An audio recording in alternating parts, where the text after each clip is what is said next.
Thank you.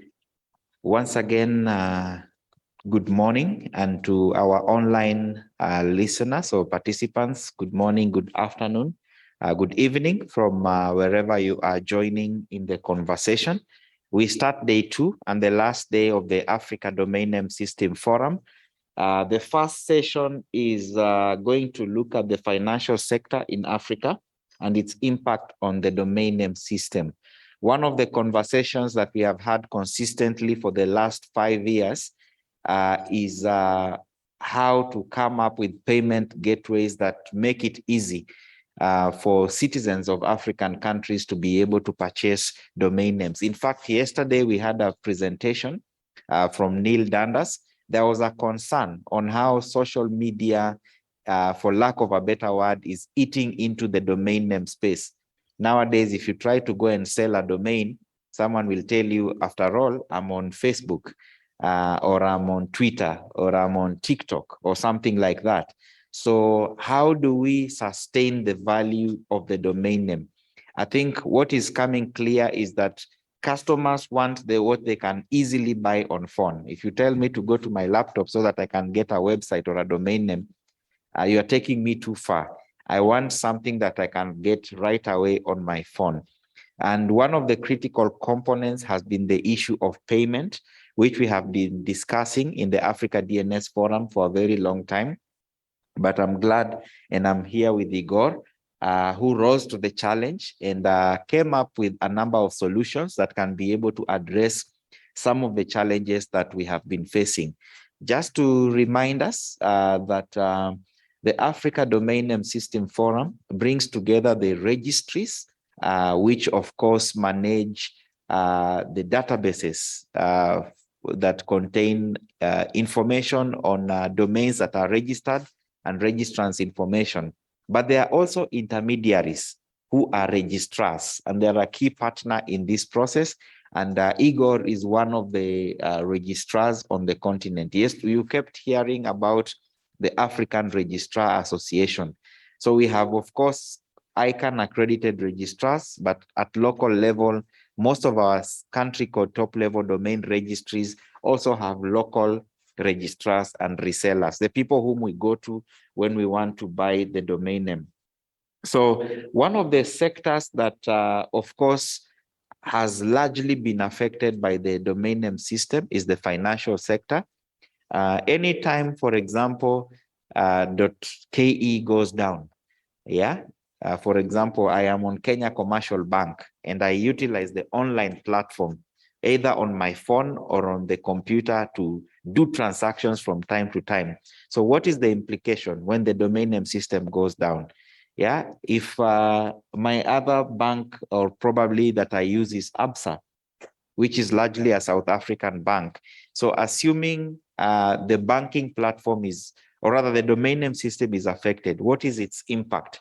It means that people are unable to transact, people are unable to continue with their daily activities because of disruptions that may touch on the banking system. So for this and many other things, I want to invite Igor to take the floor and just take us through some of the innovations and solutions that he has developed, and also his thought on the current state of the financial system in Africa, and whether it is supportive to the domain name system, and also what opportunities do we have within the domain name system to transform the financial sector in Africa.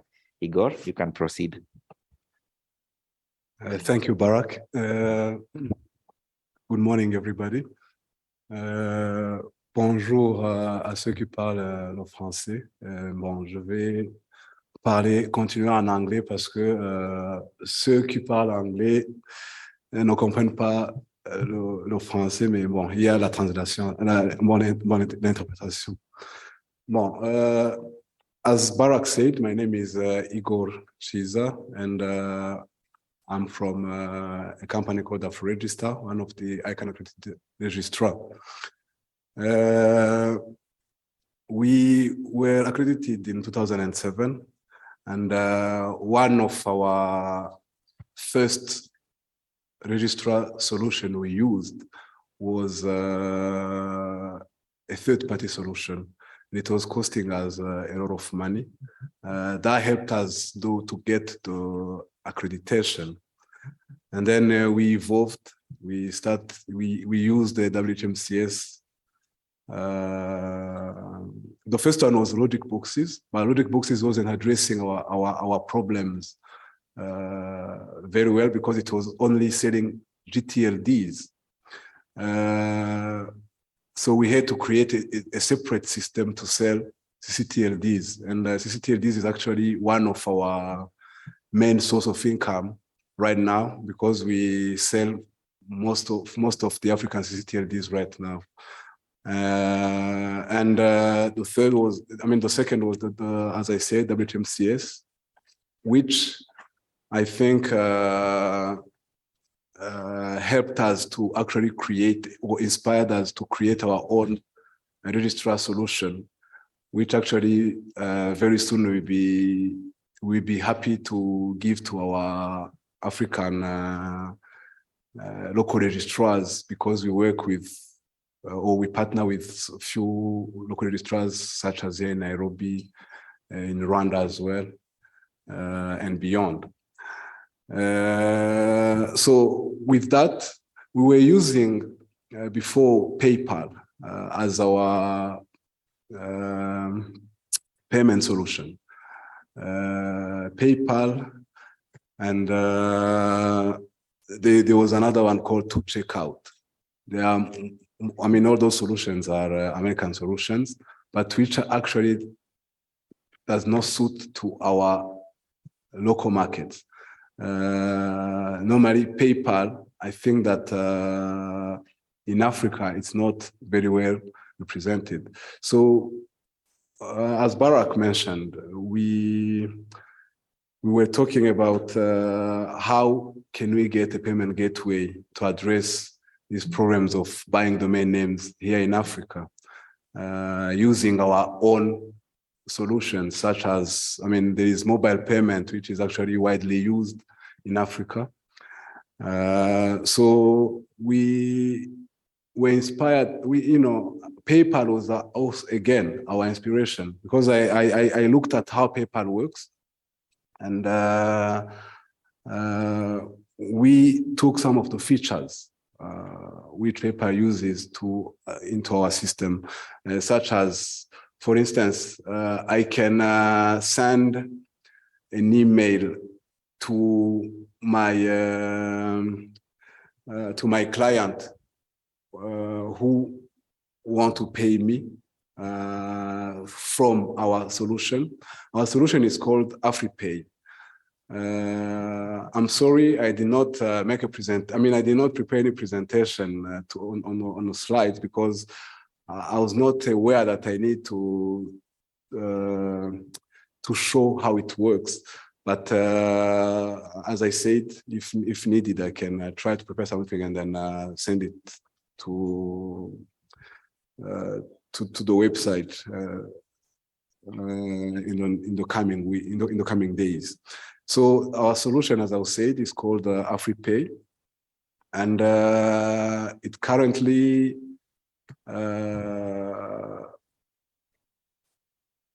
we currently offer solutions. We can accept most of the mobile payment solutions here in East Africa, such as M-Pesa in Kenya, Airtel, and MTN in Rwanda, Airtel and Tigo Pesa in M-Pesa and Tigo Pesa in Tanzania, MTN and Airtel in Uganda, and EcoCash, LumiCash in Burundi. But we do also accept, this is within East Africa, and in Benin, we accept MTN Benin. So we are trying to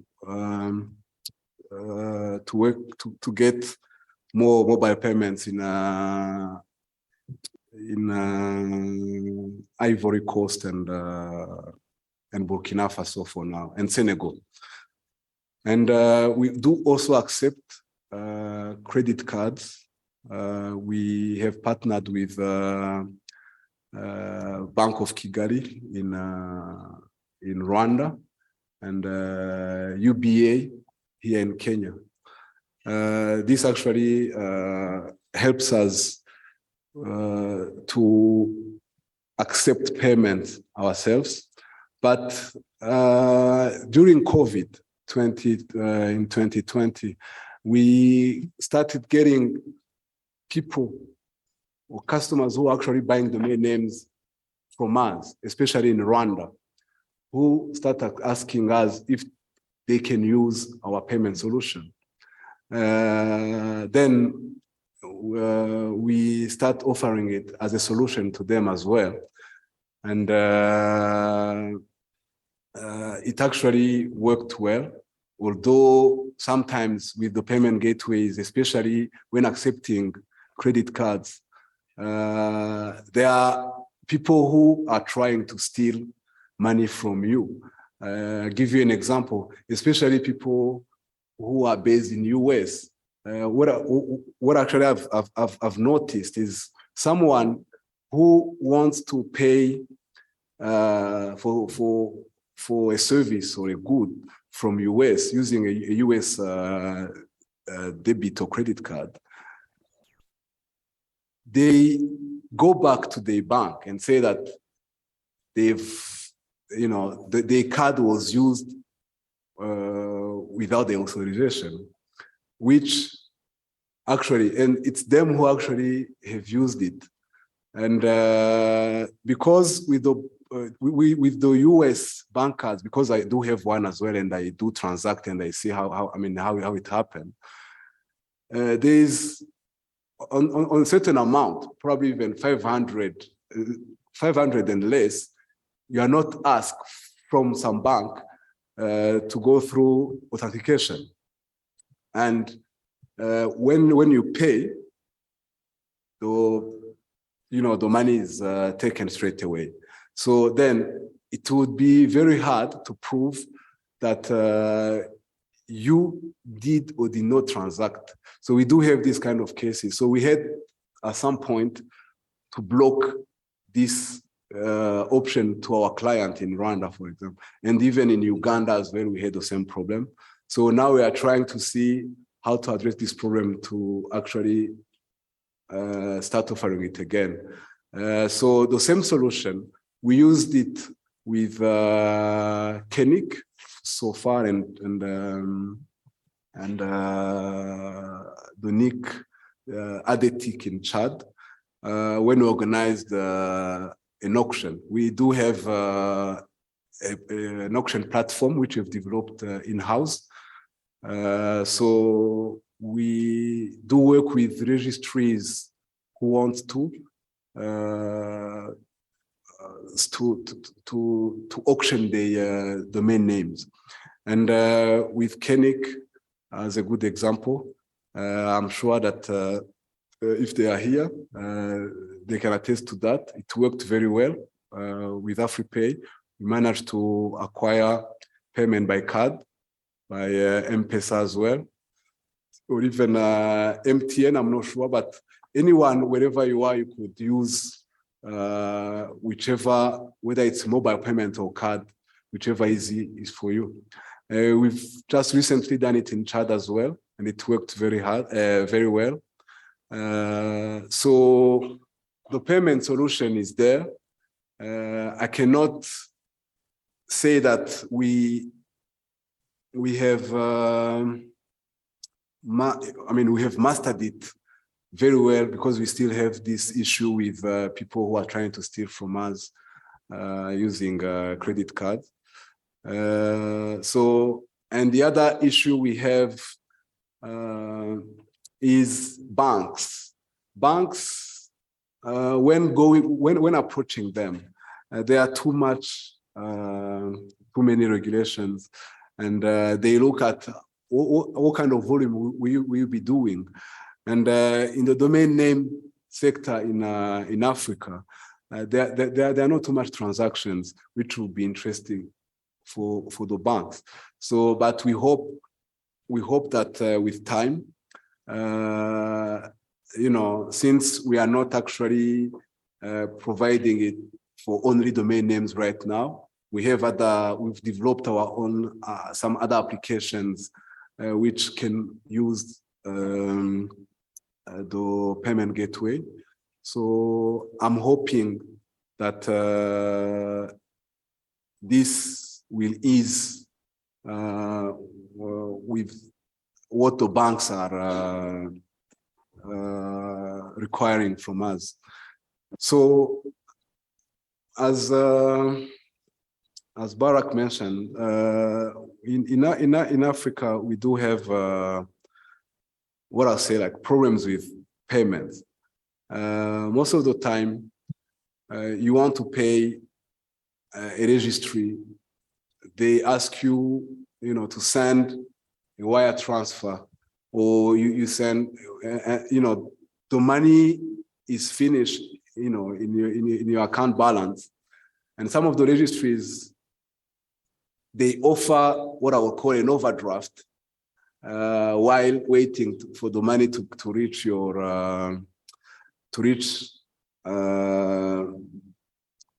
the account. Some of them they don't. So imagine that you had a balance of $1,000. It's an example, and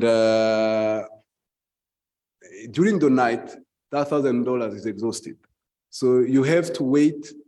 You know, you send a wire, and then you have to wait for like 3 to 5 working days. So imagine if it's a Friday. So you have to wait until probably Wednesday, so that money can reach the account. And this actually has an effect on us registrars, where like we cannot provide a good service when this happens. So, you know, we need to find ways of addressing this issue so that you know, the domain names, you know, doesn't stop because the money is not there yet. I think that, you know, if registries have worked with, for a number of years with registrars, they know their track record. So offering an overdraft for 2 or 3 days of up to $500, if that registrar has not failed on paying the dues, so I don't see why.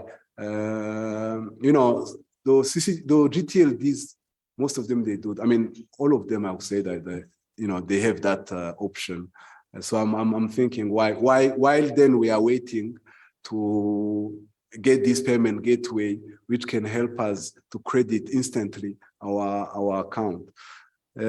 So I had not prepared so many things to talk about. So probably with questions, you know, I can talk more if there is any. Thank you so much for listening to me. Over to you, Barak. Thank you very much, Igor. I don't know if we have any questions in the room so far. And as I welcome Rosemary to join me on the stage, Rosemary is a board member of Kenya Network Information Center and also the data protection officer for Kenya Commercial Bank. I think it's one of the biggest banks in the region, and a tech lawyer. She calls herself Tech Wakili. I think she's been very key in fintech conversations in Kenya, and glad to just have her on the panel as we reflect on this conversation. So do we have any questions on the issue of payment gateways? Looking around the room. Questions or comments?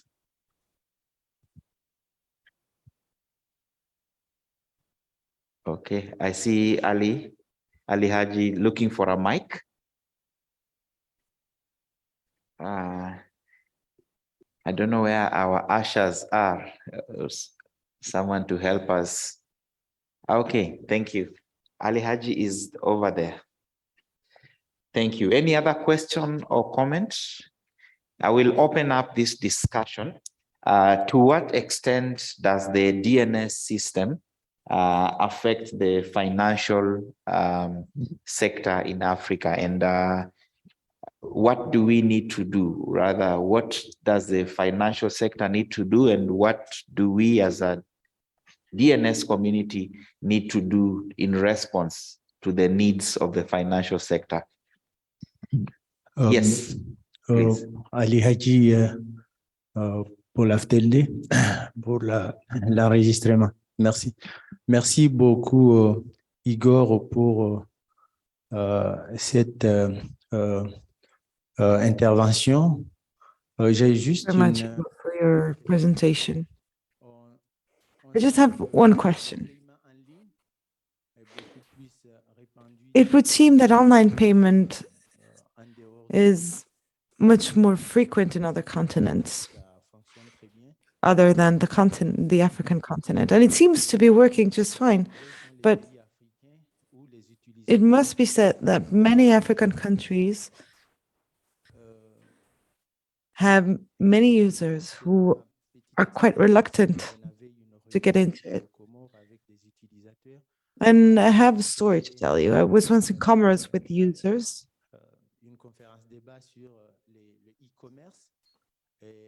And we were discussing e-commerce. And participants were also reluctant. And that was also the case in other countries in the community. So according to what you've seen to date and based on your experiences, what would be the cause for that feeling amongst users? Is it a lack of knowledge? Or do you think there may be other issues which would explain this reluctance to make online payments? Thank you. Merci, Ali. Speaking, thank you, Ali. I have a question. You speak of reluctance, but when you speak of reluctance, do you mean that they do not want to use their credit cards online to purchase products from abroad?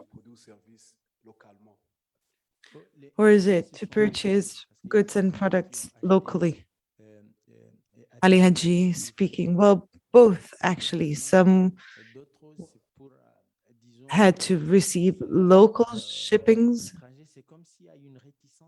and others wanted to acquire foreign services. It's as if they were reluctant to make online payments in general. Some even said they preferred using the old system rather than making online payments. Igor speaking, okay. I think it depends on people's education. I quite often travel in other African countries, for instance, here in Kenya. I don't see Kenyans being reluctant to using their credit cards online or making online payments, but usually people are reluctant when it comes to making a purchase for a good that isn't automatically delivered. When you purchase an online magazine, then that will be automatically delivered. If you purchase a service that will automatically be delivered, then that you can start using right away, then they will use it. But if you wish to purchase a telephone from the US, for instance, on Amazon,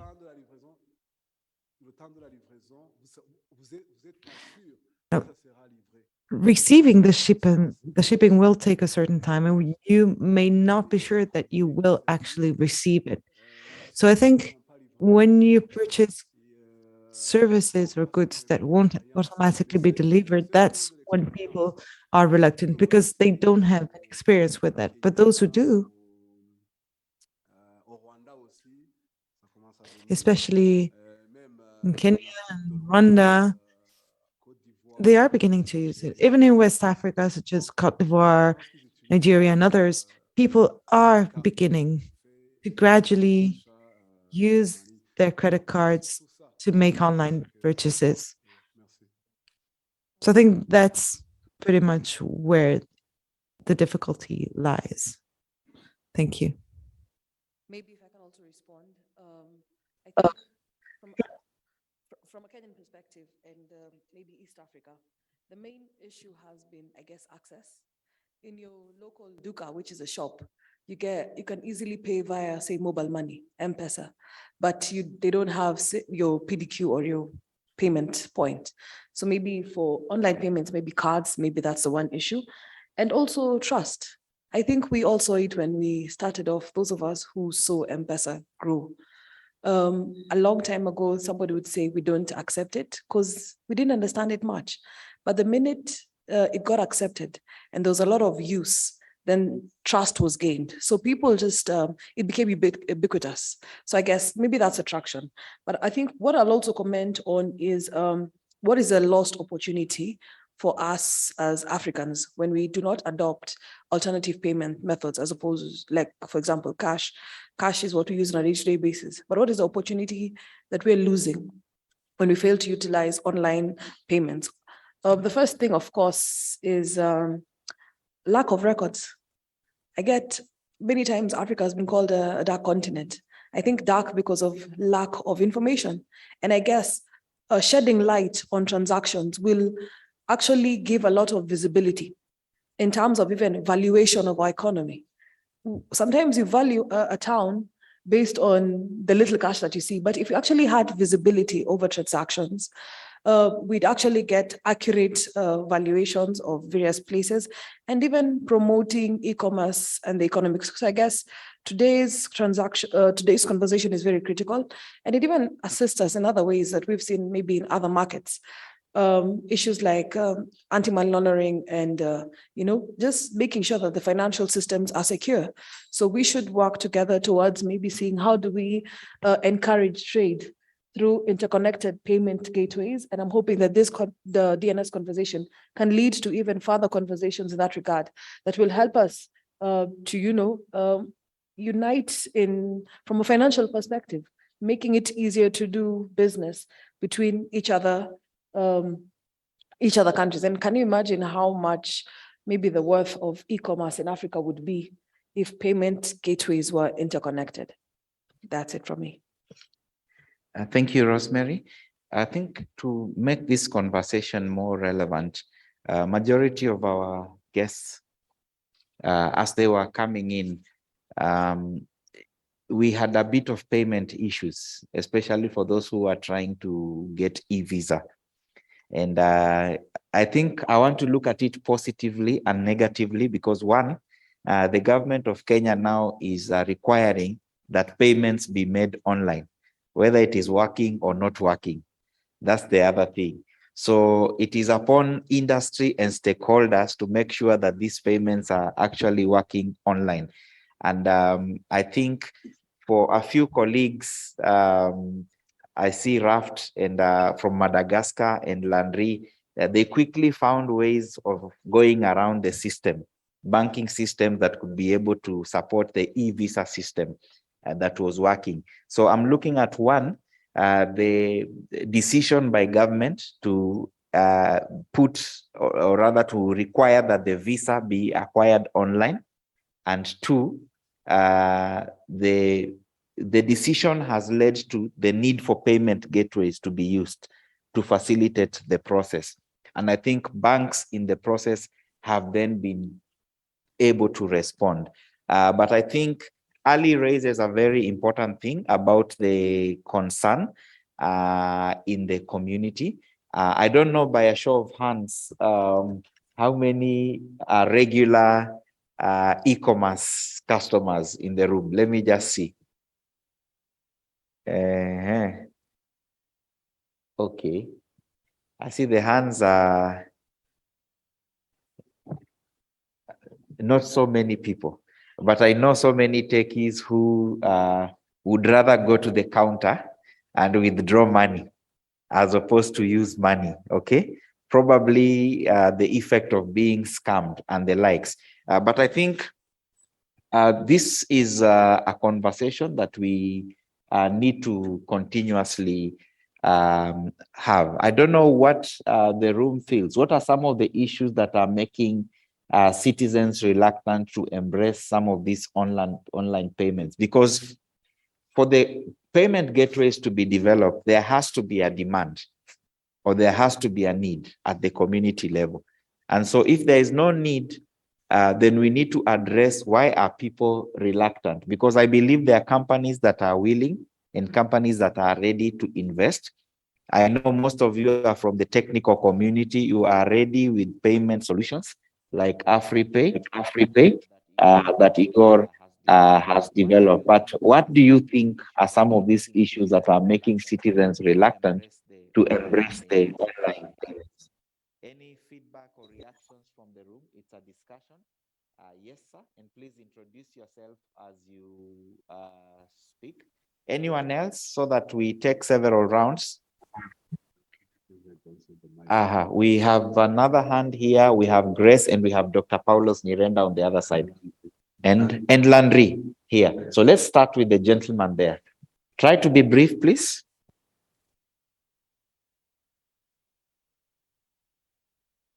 So I'm Otieno Ian, student at Zitech University.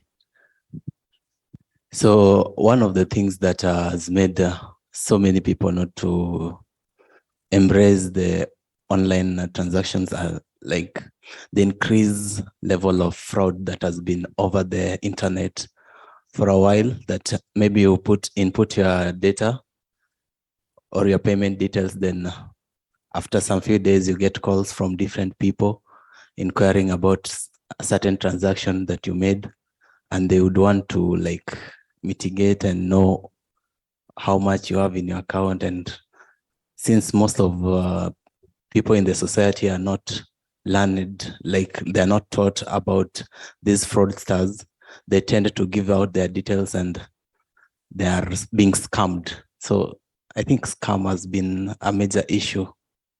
Yeah.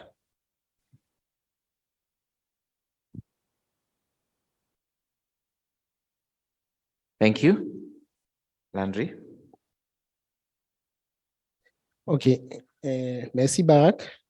La première cause de Thank you, Barak. comportement de la population, I think the first cause of this behavior of the population is the financial habits in African countries. There is a habit of paying cash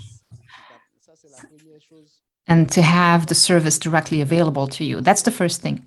The second thing is financial education of the different citizens.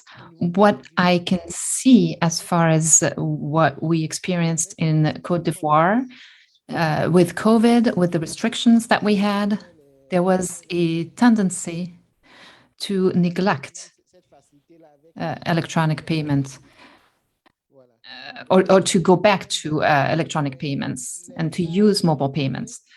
Even in the remote villages in Côte d'Ivoire, people are now using mobile payments. There is a mobile money box that is available for payments, transfers, electronic payments, and so forth. This is something that is becoming a habit. And a citizen, whether it is a coal miner or whether it is someone who is a manager, etc., very often these people are starting to use electronic transfers. But in terms of DNS operations, it is not something that has become a habit. This is something specific. We are telecom regulators, and so as far as we're concerned, the CCTLD, the registry itself, is the telecom regulator and ICT regulator in Côte d'Ivoire. And so what we do is that we deal with businesses, and so the payment methods that we promote are bank transfers. For small and medium enterprises, we also use cash, but we have not yet integrated the electronic payment method. We use banking methods. So that's the issue. I would like to better understand your experience with KeNIC. KeNIC does not seem to have the same situation in terms of commercial business. It sells, but we are a regulator. We are not necessarily trade-oriented, so we don't have the same question of making money. And so, of course, electronic payments facilitate a lot of things, but it's not necessarily a priority or a must for the regulator that we are.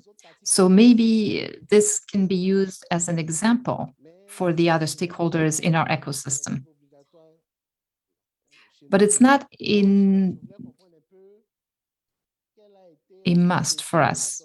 So I wanted to understand what was the strategy that you adopted at KeNIC, so that if we want to adopt this payment method, what is the policy that we could carry out in order to integrate this in our process? That's the question. Good question. We move to, I believe, Grace on the other view. I see the questions are increasing. Let's go to Grace and then Dr. Nyirenda. Then I will come back to those two questions. Thank you, Barak. My colleague spoke about some of the hindrances about people for adopting digital or for going e-commerce. I would like just to highlight two of them. One being the security aspect. As you know, cyberspace, people still fear to go online because they still believe that they will steal their money, they will steal their whatever they have. So I have seen a lot of things from experience, at least from the registry side, even our registrars being reluctant because of security aspect.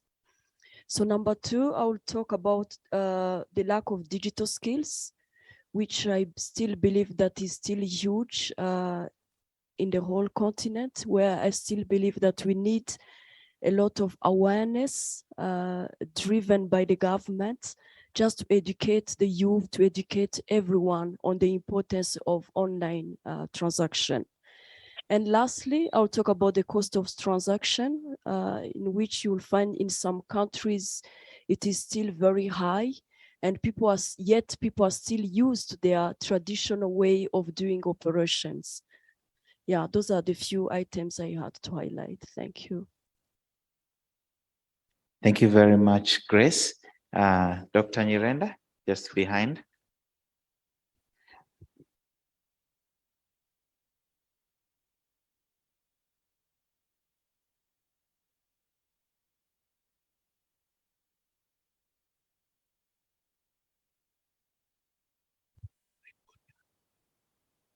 Okay. So I think that maybe I'm just following up from Grace. I think it's a matter of trust. I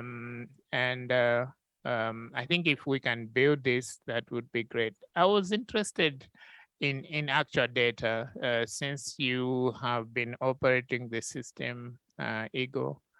Do you have data on how often fraudulent transactions occur, or how much money has been lost on the system? And maybe this question also applies to Kenya. I think M-Pesa has been there now for quite a long time. What is the data characteristics on fraudulent transactions? How much is being lost on a relative basis, so fractional basis, and how is this affecting trust in the people who want access electronic transactions? Thank you. Thank you, Dr. Nyirenda. Before the panelists respond, I'll come back for the next round of questions. And I think there's an online question. So let me allow the panel to respond so that we don't lose the momentum. But I think we also have data centers in the room. Any data center here represented? I know that they are playing a critical role in lowering the cost of services. In fact, nowadays, I prefer to push money to the bank and make a payment from the app as opposed to send directly from my phone, because there are zero charges from KCB and other banks, as opposed to the phone where you incur a small charge. So I would have liked to hear a perspective from the data center, but Igor, you could take the questions, and then we also have Rosemary take the same. Then I will take remote and the rest of the questions. Okay. Okay, thank you, Barak. I will actually comment on the scamming issue, fraud. Yeah, actually, he's right. I mean, I always see a lot of emails being sent to people, you know, to give out the bank details that, you know, or they've won something, to click on some on a link to submit the card details or the bank details so that the money can be paid onto the bank account. I know a friend who has lost over $30,000 at some point because of that. So like that person, to actually trust to make any transactions online, you know, it will be very hard for them. So, you know, scamming is real. And I always tell people who actually, I mean, I have friends who actually send, you know, forward me these kind of emails and asking me, do you think that this is real? I always say, have you ever played on any lottery? Or this email you are being sent? Have you ever participated in anything? Because people, we have a weakness to money. Every time we see money, we just want to grab it. And we need to know that money you haven't worked for, it's wrong money. So that means that someone sending you an email that you've won something, don't even open it, just put it in a trash. So coming back to what Landry said, our experience with KeNIC, I mean, it was during, as I said, actually what I've noticed is registries in Africa, they don't know that they are sitting on a gold mine. So you have some of interesting domain names, which actually you are offering at a cheap price, and probably many people, they want those domain names. So KeNIC actually saw that, and some other few registries we are talking as well. With KeNIC, we worked on the auction of those domain names, provided the system, and provided also the payment gateway. And I don't think that there has been at any time any problem when people were transacting then. So I would actually encourage registries, especially you have a lot of domain names in pending delete. I always wonder why do you keep those domain names in pending delete for that longer period? Just we have, as a free register, we have an auction platform. Why can't you work together? Then you know, those domain names in pending delete, put them in an auction platform. Then when there might be some of these, you know, I've seen Chinese, they like to buy of domain names, especially when they are short and on the second level. So we always get, especially with Ivory Coast, you know, we always get inquiries from Chinese. Can you ask if these domain names can be released? It's in pending delete for so many days. And, you know, then we send them an email, they release it, then it can be registered. But what you don't know, you could have made some money. That money could be like acquiring that domain and then registering it, because it's passed on to another registrant. So if we work that way, you know, I always hear registries, they are crying like, you know, we don't get enough money, but money is there. You actually don't know how to actually get that money from what you have. You know, KeNIC, they've seen that and they're actually doing that. And we, as I said, you know, we've done the same thing with Chad as well. At the beginning, we did with South Sudan, but it didn't work well. But I hope that next time it will happen very well. And Mr. Dr. Nyirenda, I mean, Grace, it was a comment, so I'm not going to comment on that. Dr. Nyirenda asked if we have any data on these fraudulent transactions.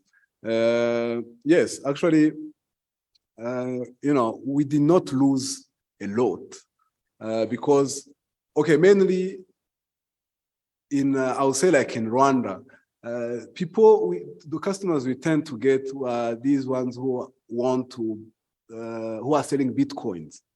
And with the Bitcoin, I always say, you know, there is a lot of fraud happening there. So every time I see, or some of people, I mean, work with enough register, we see this kind of transactions.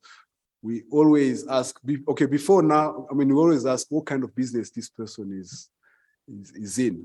But at the beginning, I would say that, you know, when we see that it's a business where we fear that there might be a lot of fraud, what we tend to do is we keep, instead of giving that money just after we are credited, we tend to keep it for like a month or so. But recently, you know, there was a case of like where we, okay, I can't say that we lost. It's under investigation. So that money has been taken away from our account. It's about 1,500 US dollars. But other than that, we haven't lost a lot so far because we are a bit careful on who we accept. And going forward, I just wanna, this is an observation or like an idea I can put to you people in the room. When developing this payment gateway, you know, we have a lot of African diaspora, you know, outside of Africa, in America, Europe, and so forth. And most of the time, they buy, you know, they would want to buy stuff for their beloved ones back in their home. And you know, imagine if we can provide a solution where supermarkets or shops or smaller shops, how can they actually manage to sell the product, their food, so that someone who is in the US can buy something to their mom who is in a remote village. You know, that would be great. So this is something which I think that going forward, I mean, we have to think of. Me, I've been talking to a lot of African people who live abroad, and it's something which they would appreciate. Thank you. Thank you, Igor. Rosemary?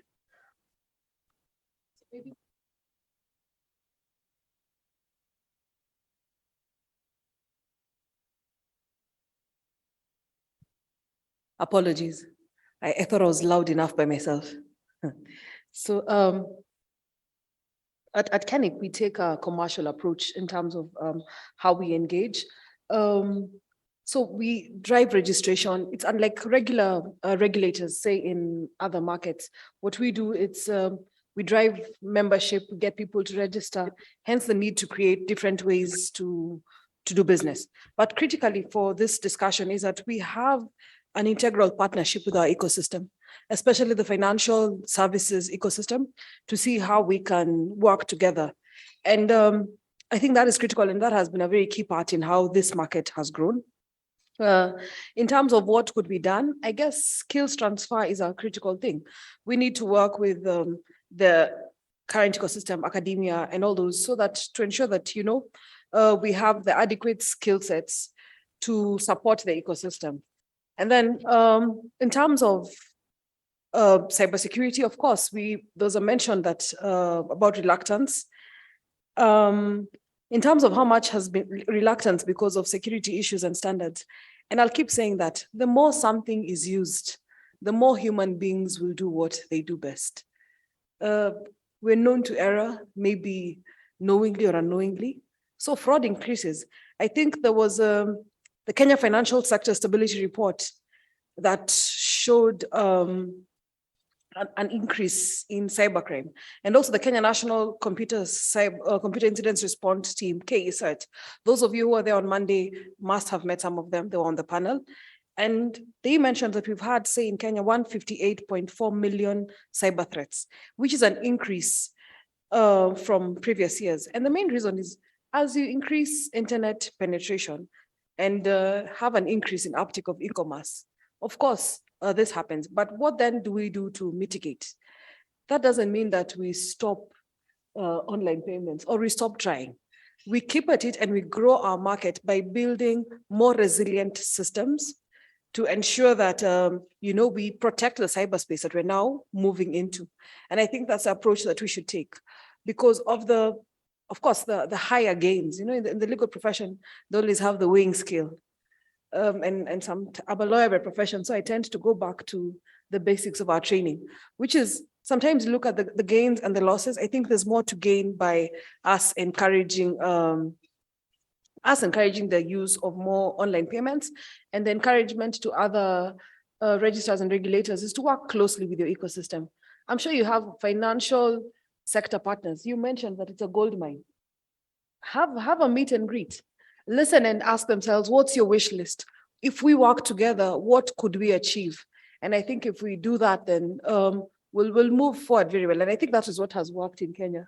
The close engagement between regulators and actually businesses. And that synergy is even what has led to even development of laws on a day-to-day basis that helps promote e-commerce and even promote online trade and e-commerce. So I guess that's the simple answer that I'll give. Greater collaboration. You may not want to look at it from the commercial perspective in terms of maybe selling domains and whatnot, but what more can you use so that you catalyze the growth of trade online? Thank you, Rosemary. I think we will take the remote questions and the remaining round of questions so that we can finish promptly. Thank you, Barak. So we have a question about Tigo Cash from Paul Ndugu Kariuki. What rates are applicable in Tigo Cash for the merchant and the end user within Kenya? And how long does it take for the merchant to access the money received in Tigo Cash?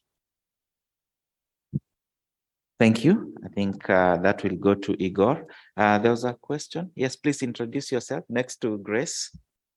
And the microphone should be there shortly. Was there another question? Have you asked your question? Not yet. Okay, we can start with you and then we go to the mic has already gone. We'll come back here. Any other question? This is a closing round or comment. My name is Annette. It was just a comment regarding the question that was asked on one of the reasons that is leading to the low uptake of online payment systems.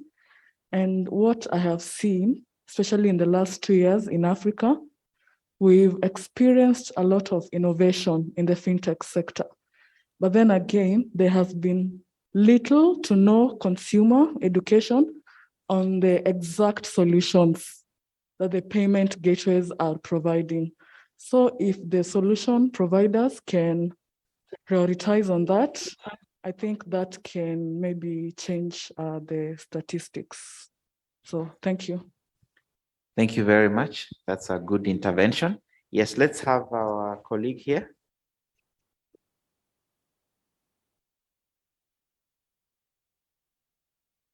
Hi, good morning. I'm Kacha Brian, a digital profile at Radicha. Well, I would love to take a different approach. There's a dilemma between private sector and government in terms of now the e-commerce and payment. My view is there's an innovation gap between government and private sector. For example, while transacting with the fiat money or paying with the fiat money, there's no transaction fee and everything. But there are security issues that existed. The fiat money, there was fake notes, fake coins and everything.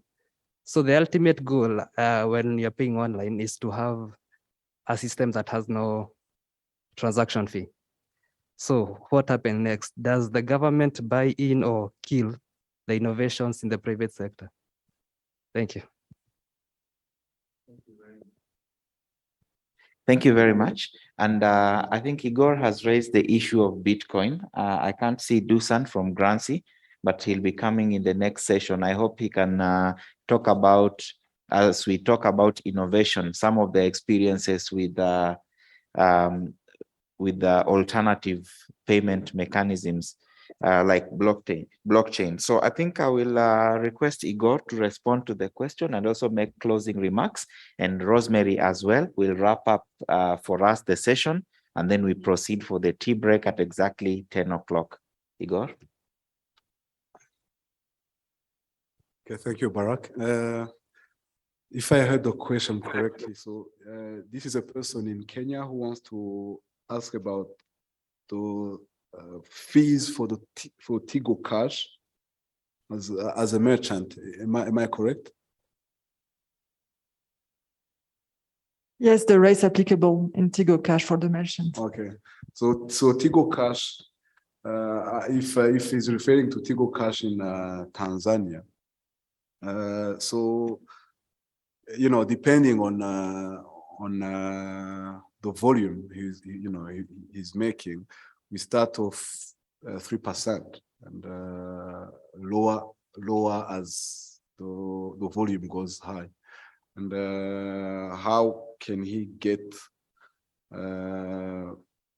then if he transacts in Tanzania and then he wants his money here in Kenya, then he will need to withdraw to his M-Pesa account. Yeah, I think that's what I can say about that. So as closing remarks, and I just want to say this, especially to the younger people.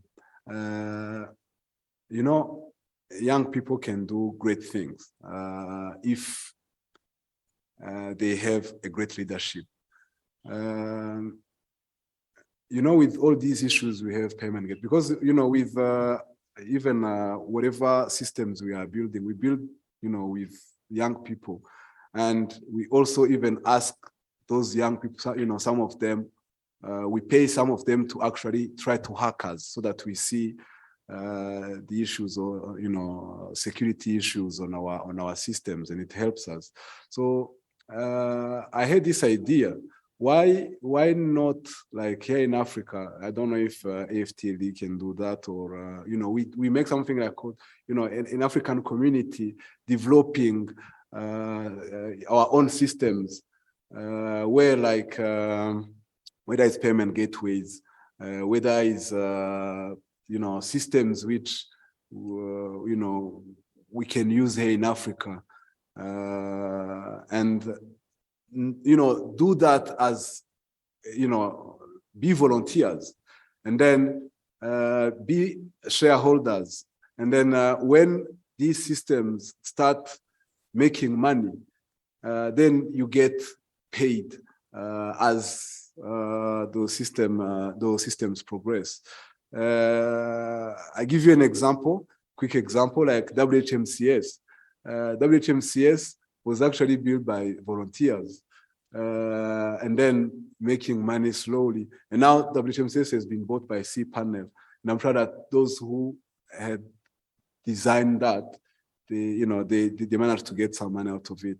So I think that as Africans, we attend a lot of meetings, but what we do after those meetings, it's like we are going back to whatever we are doing. It's like we are coming here to just enjoy, dance, drink, and greet each other, and then go back to our respective countries just to continue doing what we do. We actually need to be patriotic, love our continent. I remember I'm going to quote the president of Rwanda. I was following him talking about, that was back in 2007, wanting to sit at the high table. When he's saying that when the African president going to meetings, they are sitting back and there are the people in Europe, America, they sit at the high table. He applied the same in technology. Don't you want to sit with Facebook, Google? We can do anything they can do. We've attended the same schools, we've learned the same things. Everything is on the net. I have a friend, a colleague called Mike. He always tell me, Google is our friend because many things are on Google and we can build so many things together. But we need to actually don't put money as a motivation. Let be your motivation wanna be first, compete with those who actually have already made it. We just wanna make it. Leave your name so that your name can live long. You see an example of Steve Jobs.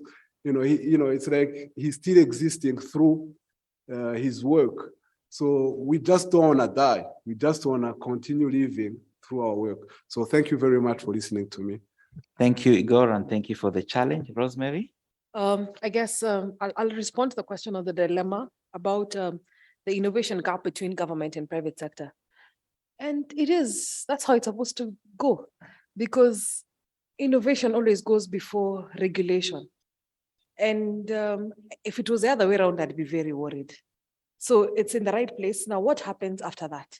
It's about having meaningful policy conversations. Once you've created something, explain it, and then now help build a policy framework that supports what it is that you do. You mentioned cryptocurrencies. I guess some countries have got discussions, and even in Kenya, we have a discussion paper on the central bank digital currency.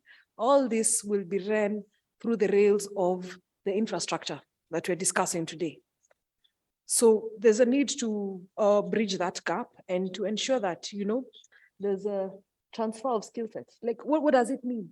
What impact will DNS have on CBDCs?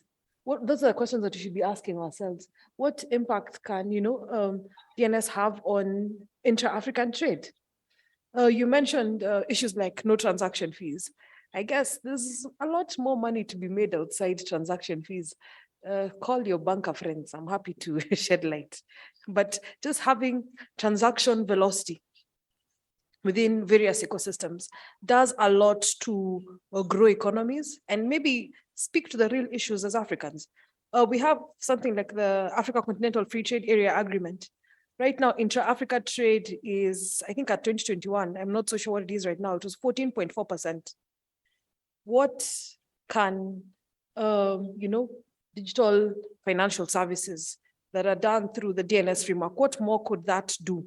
If we improved inter-African trade, of course, it'll mean even lifting people out of poverty. There's a thought that if we increase it even up to maybe 30, 40%, you've lifted over 30 million out of poverty. So it can be a good thing.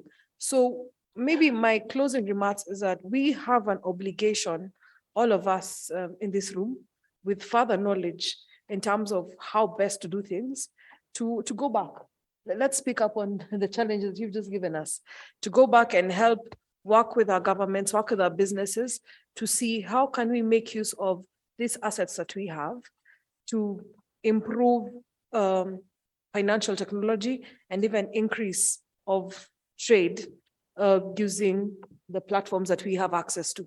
I guess the challenge is back at us. What can we do with what we have to help us use that common word, leapfrog, to jump across the challenges that we have? Thanks.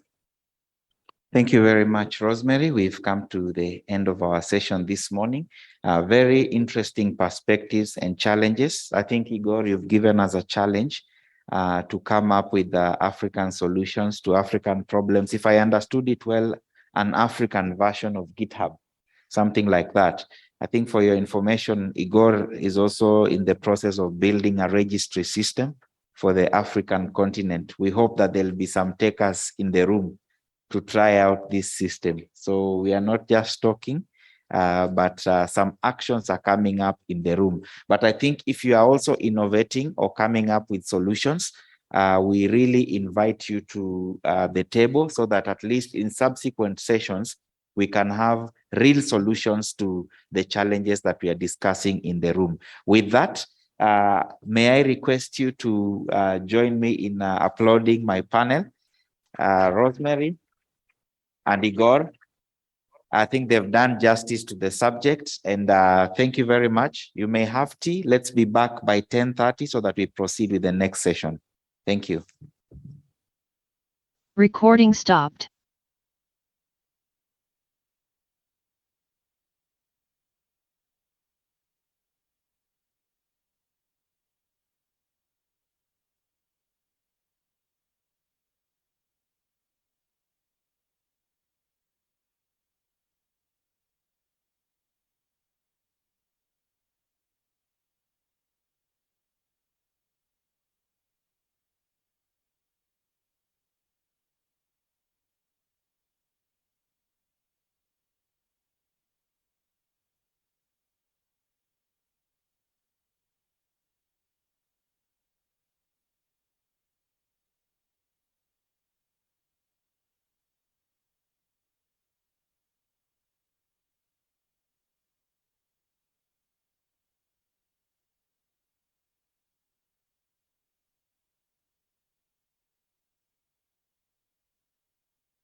Recording in progress. Thank you. It's 10:30 a.m. I'm not sure where my moderator, Grace, is. All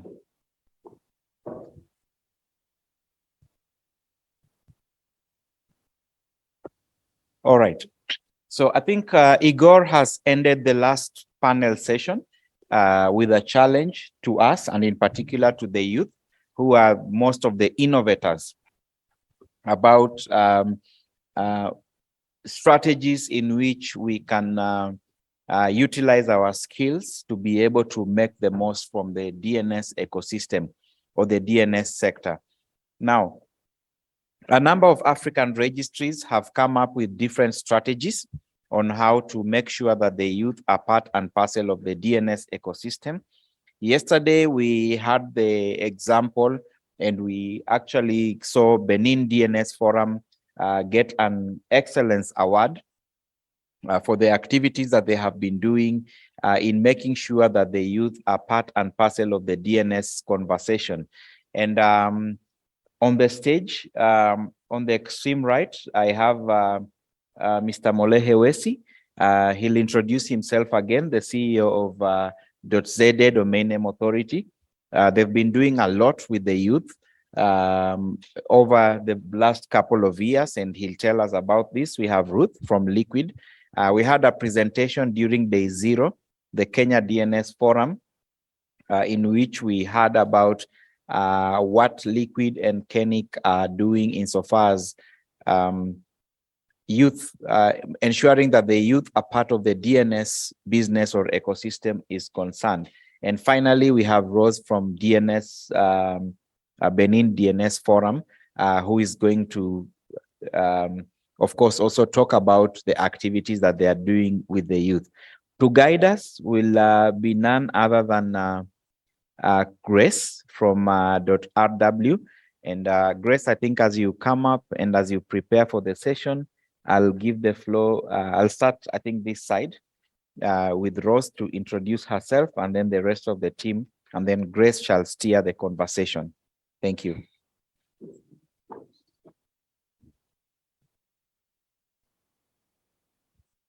Merci, Barak.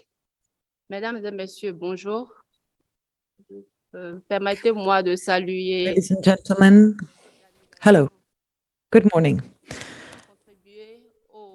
To begin, I would like to thank all those organizations that contributed to the organization of this 10th Africa DNS Forum. So ICANN, AFTLE, AFNIC, KeNIC, and thank you to the organizing committee for everything they did to get on the way these 2 days during which we had planned to discuss the DNS. My name is Rose Gowe, and I'm a beneficiary of the Benin Women DNS Academy from 2017. I'm also the organizer of the Benin Women DNS Academy currently, and I currently chair the organizing committee for the DNS Forum in Benin for 2022. Thank you. Okay, good morning, everyone. My name is Ruth Nakoe. I work for Liquid Intelligent Technologies, and I look after schools projects, and I'm happy to be part of the panel.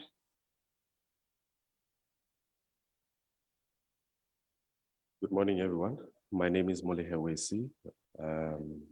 As introduced yesterday, I have the pleasure of leading the ZA Domain Name Authority. That's one side of my life, passions. I run an NPC with a couple of friends. And the main focus is empowerment and development. And then, of course, I have multiple roles that I play in governance, mainly around, of course, youth development. And I'm glad to be part of this panel. Thank you.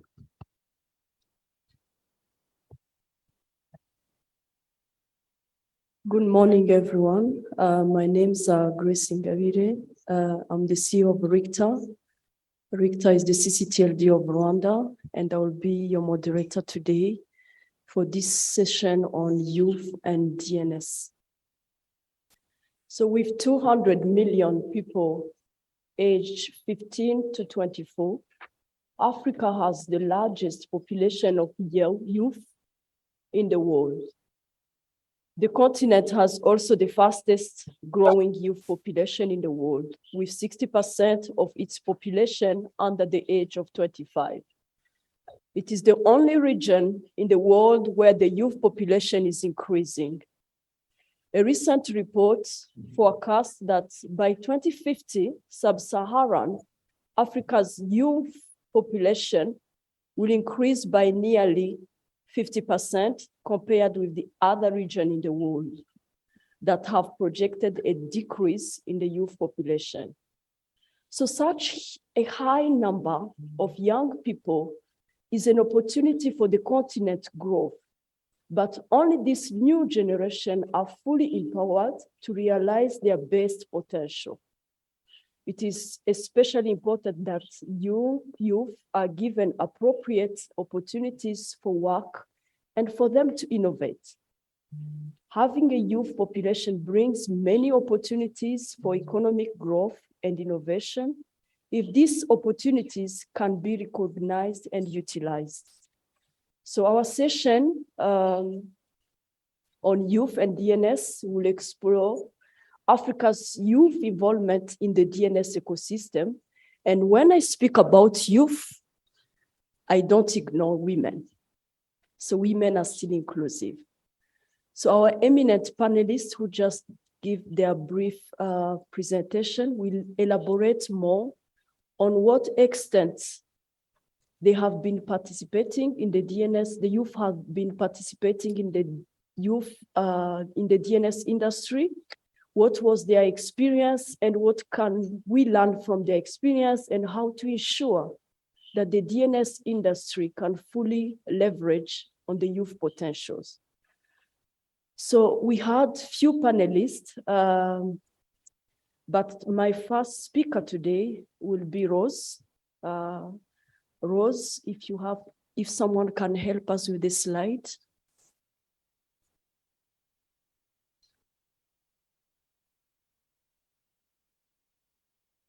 She had some slides.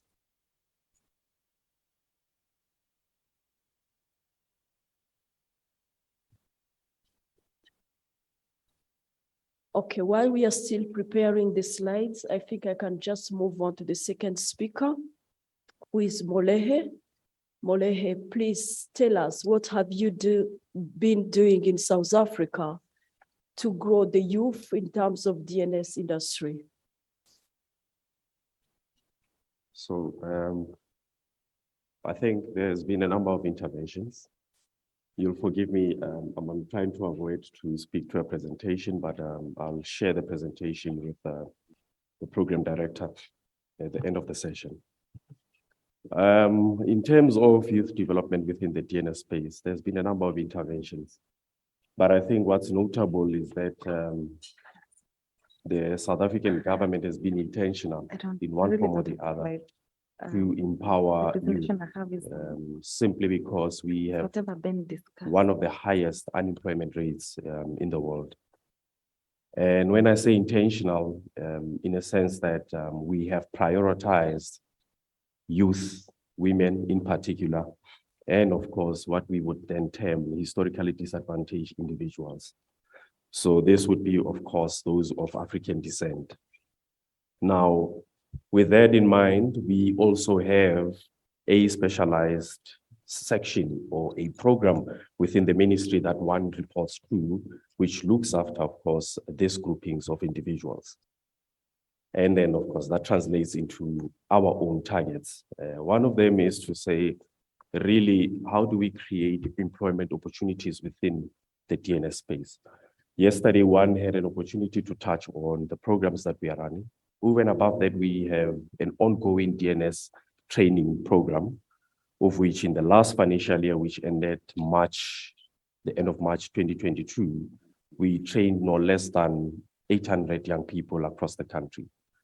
And over and above that, the percentages were 60 to 40%, where 40% is males, and then of course, 60% is females. In the main, it was young people because we were focusing on those groupings. Now, the intent is to really spark an interest within the space. We will all acknowledge that it's quite difficult to have a conversation about DNS and really convey a message to a person or a young person to say, hey, come over this side, let's have a conversation. This is the economic opportunities that lie for you.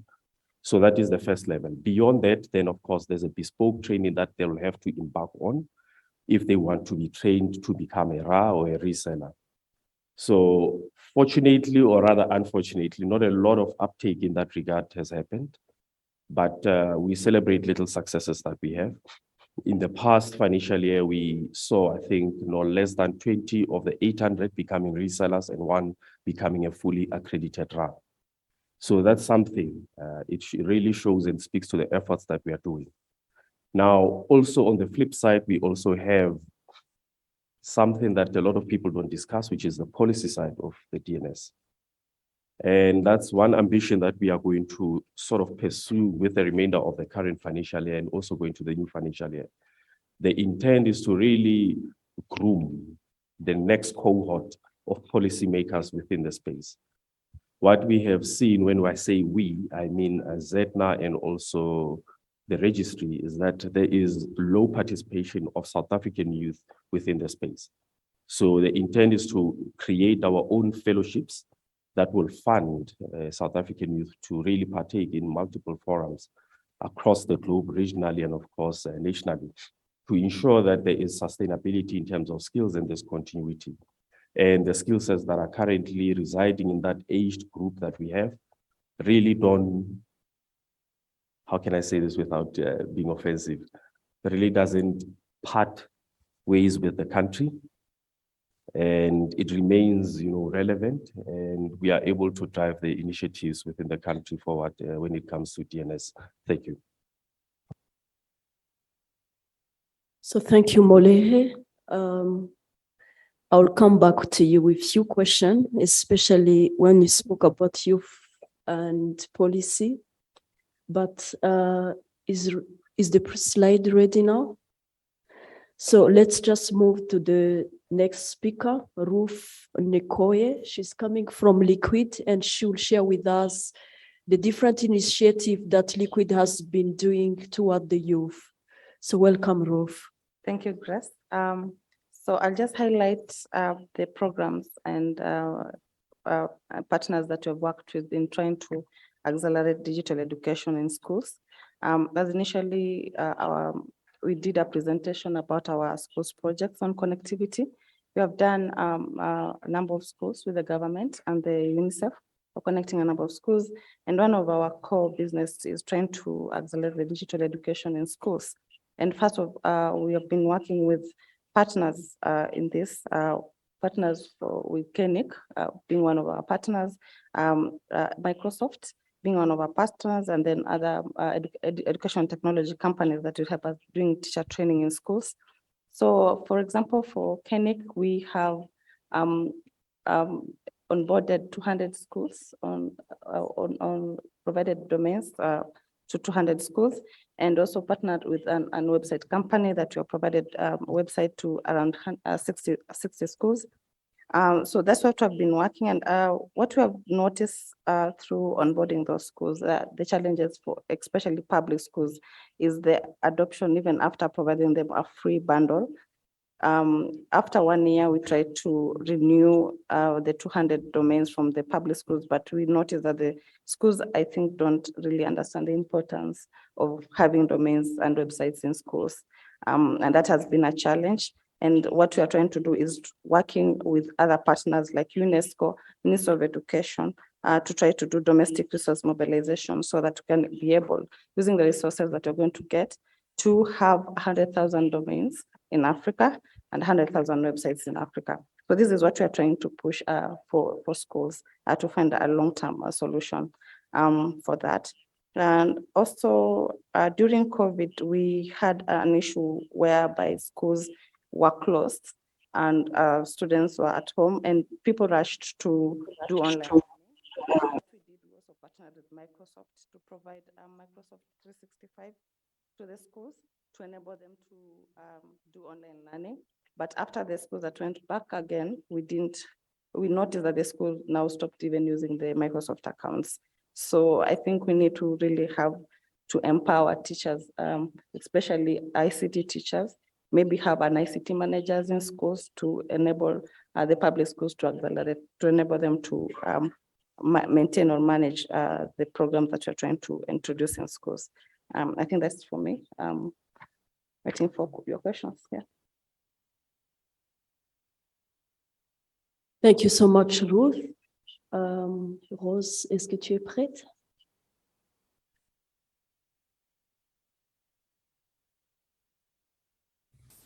Rose, are you ready?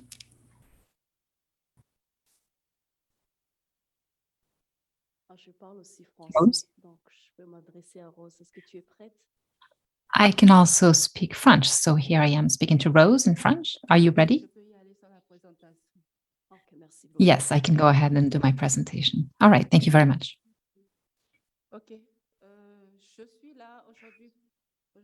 Excellent. So I'm here today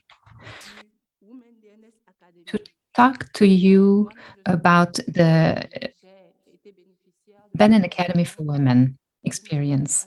I was one of the beneficiaries of the US Academy training in 2017. This training is part of the Benin DNS Forum activities. We have the public forum, we have the seminar, we have Internet City, we have a hackathon, and we have the DBA training. What we can see today is that there is training academically and the market. There are common points between both. I remember after my academic training, when I first started my internship, I noticed that what I had learned during my academic training, that what exists in the commercial sector is not exactly the same, but the training for women builds capacity for young women so that they are able to strengthen their skills in the digital sector and specifically in the area of the DNS. So this program helps us be better trained. During the training, what we do is that we have a call for communication in order to enable young women and women who are interested in the digital sector to be able to set up a DNS server and DNS server administration. During the training, which occurs over 4 days, in the beginning it was only 2 days, but we have a main trainer. I think that you heard that before. We have a main trainer for the training. The training has as its goal to promote interests of women in the DNS and the internet. So the goal of the WDA training is to better enable women for technological skills. It is also promoting entrepreneurship.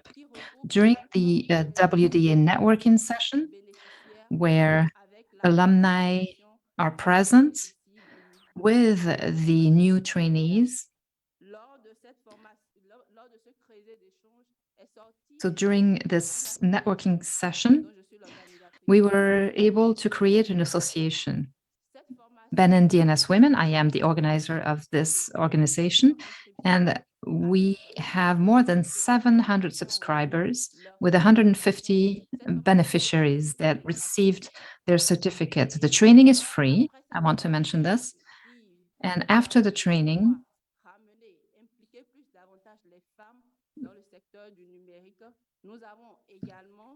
that promotes the involvement of women in the DNS sector, we continue to exchange and communicate on the DNS, and we share our experiences. We also work with decision makers, and we try to improve the training with different partners. We work with ICANN, we work with AFNIC and others. The idea is to reach the objectives of the Benin DNS Forum. The main objective is to better involve women and to promote their involvement in the DNS sector. I wanted to also mention that this started in 2016, and we just had the 7th edition of the training. This is it. Thank you so much. I have a number of questions. So I have heard about the different initiatives, different programs that you are doing in your respective countries to train and equip youth and women with basic skills that the market needs. So how do we bridge the gap between what you are giving, what you are providing as a skill set, what the market needs? How do we bridge the gap between what the school or the university is teaching and what the market needs? So you are doing a lot to teach the women and youth, but what I have realized is that what the market needs is sometimes differ to what the school is providing. What incentives can we create so that we have a lot of women? I have seen a lot of gap in terms of women who are onboarded, who are doing those courses. What incentives can we create so that we have more of them? And again, if I go back to the school or the university, how can we include or how can we incorporate that in content so that it can be incorporated in the current curriculum of the school or the university? So it's an open question to all of you. Probably you can start with my brother here. I think when I say we, from a South African perspective, we saw that conundrum to say we are in a niche market. So how do you really address a niche need? And one of the solutions is to really partner up with what we call MIC CETA. As we speak now, they are formulating a curricula specifically for DNS practitioners. And the intent is to create an accredited qualification, which can be, of course, utilized in any respect, be it is at our sector or even outside of a sector, someone running and administering, networks within an organization. So that's how we are trying to make it relevant. But most importantly, we are trying to address another issue, not only bring out experts, but also create future employers. So as part of the qualification, we would be providing some business skill sets. And for us, that's quite important. And why am I saying this is because many a times when you engage youth, they will always ask you, will this give me money tomorrow? I'm hungry now. I don't want to be told about DNS. So give me a job. And unfortunately, you have to find those that are willing. And with those that are willing, really implore them to say, become future employers rather than actually just, becoming consumers and becoming employees. Nothing wrong with it being an employee. I'm an employee myself, but rather strive to employ other youth because you would be creating opportunities for others. So that's how we are really engaging and solving that part of the problem, because it will be quite difficult to entice universities to really change a curricula for a niche. They'll rather teach networks as part of a curricula and really talk about DNS. In fact, a lot of people that are engaged, they would say, we never knew you as Edna, but we learned about you in our curricula. So that's quite interesting to now know that, yes, it's being taught, but people don't really know exactly what DNS means, what it implies, and how can it be used for. Now, the other thing that we have really taken into consideration The 800 that I spoke about in the main were grade 12 and grade 11 learners who are about to exit the basic schooling system, simply because we want to really enthuse them to take a career within our space. We will continue to train a little bit more of younger people, or especially grade 12 learners, to really see if they can take up a role within our space. So that's exactly what we are doing. There's many more other activities, but I think my panelists have already covered some. Thanks. Okay, so for me to answer that question, I'll just focus on what I've experienced with schools that we have engaged with. For us at Liquid, we have done a lot of programs with schools, especially those that we have connected. And there's a program that we've been running called Young Scientists Kenya. This is a unique initiative that gives young people from across Kenya an opportunity to demonstrate innovation and showcase their scientific talents through a national science and technology competition. So as Liquid, we have been going around with the young scientist team to train them on IoT training, just to have them understand. That is preparing them on even the industry, the current industry, which is going a lot into the tech in IoT and AI. So most of their projects, even recently that I'm one of the judges, we have noticed they're using a lot of IoT in incorporating into their projects. I think that's one of the incentives that we are trying to push in especially high school public schools, running that young scientist program. And then another thing is we are trying to engage also schools, ICT teachers, to train them how to manage even their basic broadband that you have connected in school, partnered with Cisco and provided networking, troubleshooting our program with the teachers, mostly ICT teachers.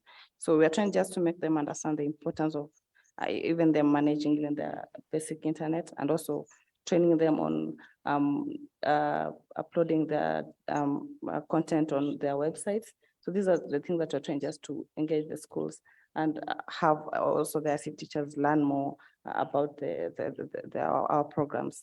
Yeah. Par rapport à cette question, nous devons avoir des initiatives telles que le Bénin DNS Forum. I think that we need to have initiatives such as the Benin DNS Forum, which started in 2015 and which gathers several activities, as I was mentioning earlier, including the Benin DNS Women Academy, targeting women. We received 3 awards on this. The WSIS reward, the Champion Award as well, and we are a finalist within the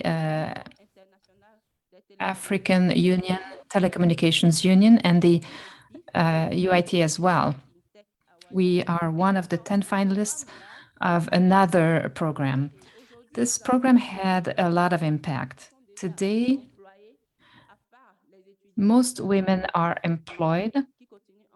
I am not talking about students who are continuing their curriculum, but this is the impact that we had at the level of the country. Thank you. Merci beaucoup, Rose. Thank you so much. I trust partnership. I have seen it working. And probably before I move on to the next question, there are a lot of initiatives happening in Africa just to help the youth in terms of DNS. I have seen some being done by ISOC and other umbrellas. For instance, in Rwanda, we have an initiative to equip the youth. It's an online program that is provided by ISOC, but there are quite many.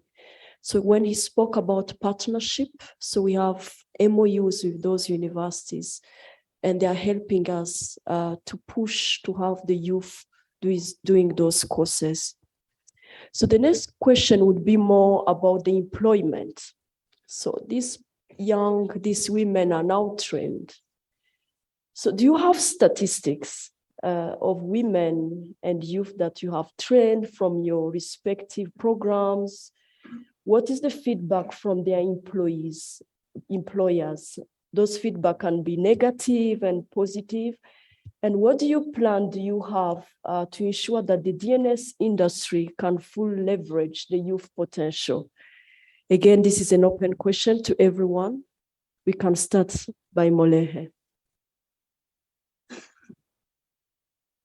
It's quite difficult to really cite statistics because we only started, to be frank, 2 years ago to really track them and see the impact of the interventions we have had. And from the last cycle, meaning the last financial year, as mentioned, we trained 800. Of those 800, around about 20 became resellers. And then, of course, we have one round from the lot. Now, we still have to bear fruits of the other interventions, which I mentioned yesterday. One of them being a short course in DNS practitioner, where we trained 30 young people. And of course, the one that ZACR also ran. So post this, we are hoping with those qualifications they would have acquired, they will be employable. One distinct aspect about the training we chose is that we want to give them, in terms of our accreditation, an NQF level 5, which is a higher certificate. Now, as part of that higher certificate, they need to ensure that there's a high probability of employment, there will be work integrated learning. So by that, the learner will have classroom time, and then they will have to spend no less than 10 months in a real life work environment where they will get the requisite experience and be capacitated with, just doing the job. So hopefully they will be absorbed within the space. If not, they will be, of course, absorbed by the corporates. And then, of course, post that, the intent is to really follow them through and see, of course, if they are employable.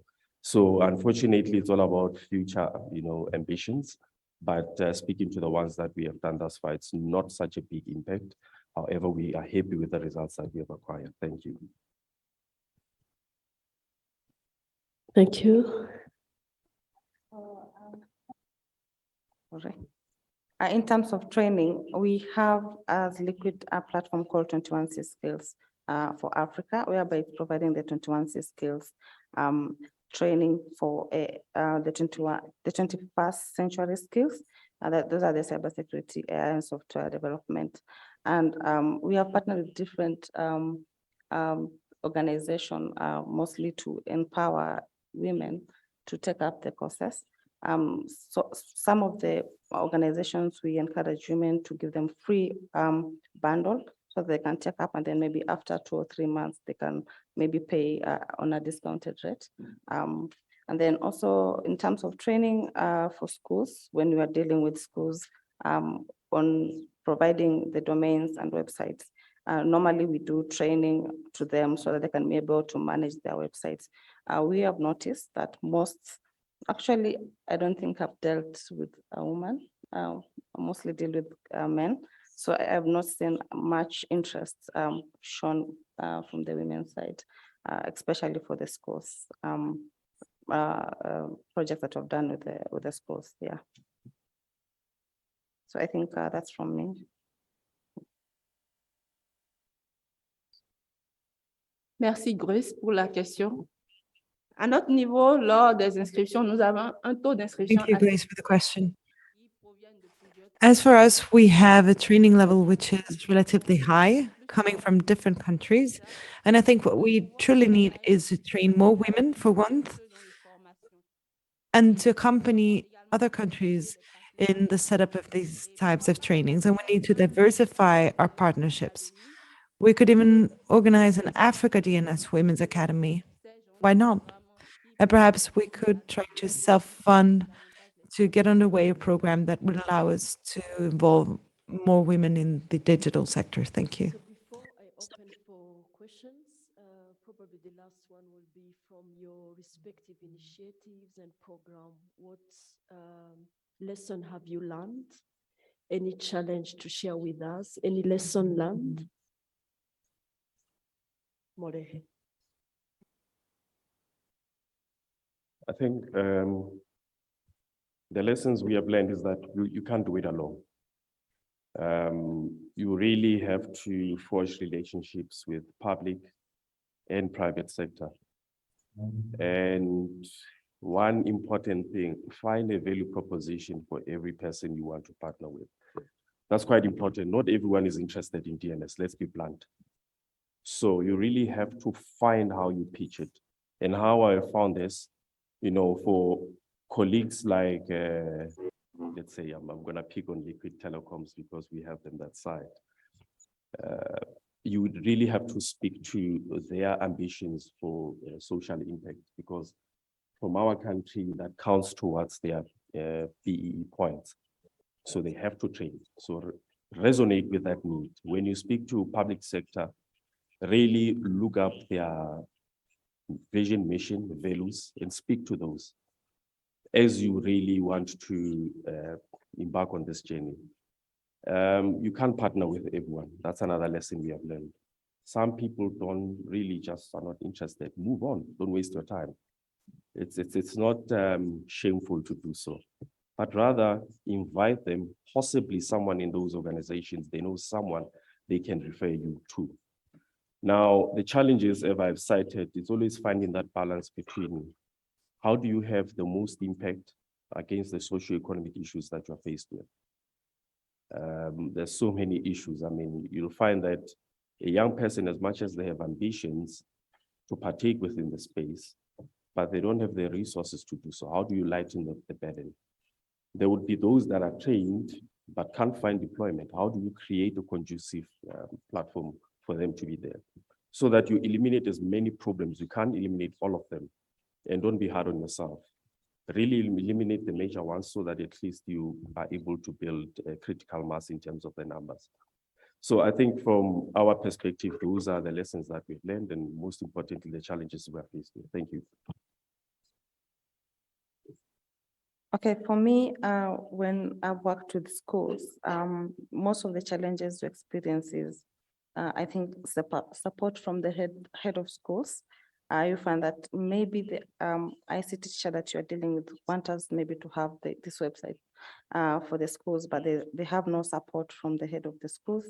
And also, we noticed that most of the ICT teachers there are not well trained to handle some of the things to do with digital transformation. So we were hoping that if the government can also come in to maybe employ ICT managers, because the ICT teachers that are there are just the normal computer teachers who are not being paid to manage those services in schools. I think that is one of the challenges. And then to help on that challenge to deal with schools in terms of training, we were planning also to come up with a platform like the 21 skills that we have, maybe curate courses for the teachers on how to manage the website, how to manage their internet in schools, so that they can be able to learn and keep pushing them in those schools for them to learn. Yeah, so I think that's for me for the schools.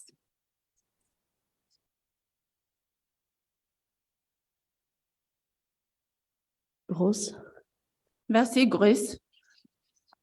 Avec notre Thank you, Grace.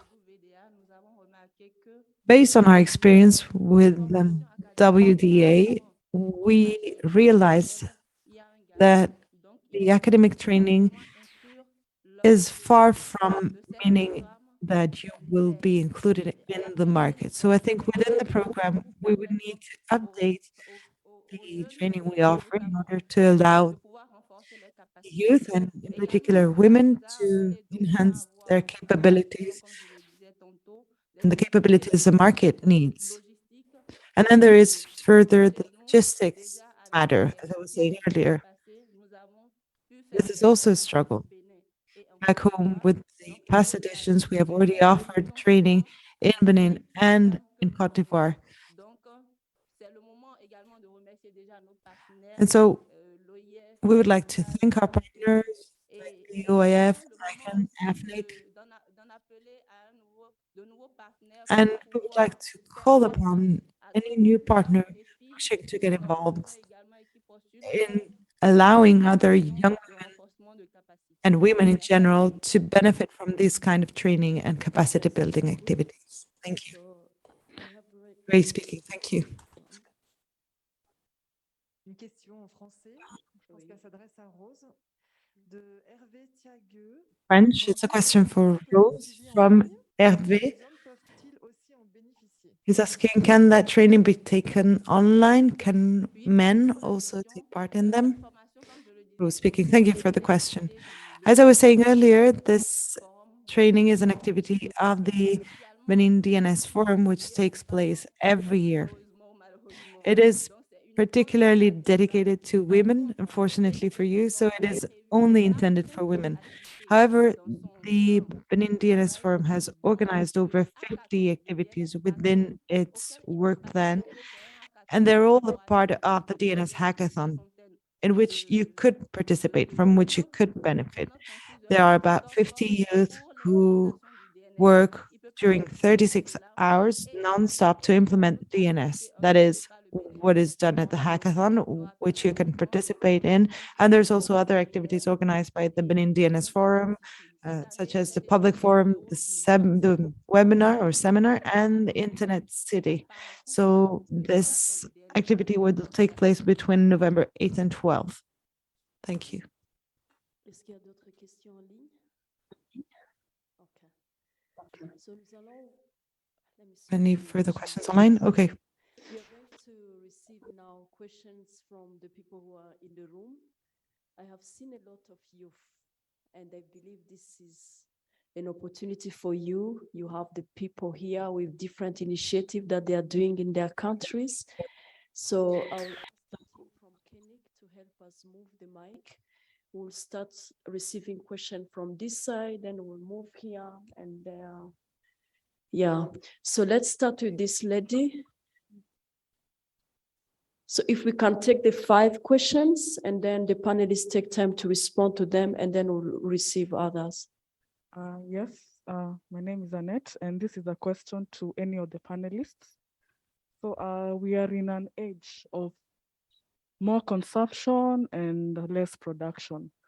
So really, how do you translate these skills and knowledge gained from the training programs that you offer to really be marketable and offer value to some of the social economic rights that we are facing as a continent?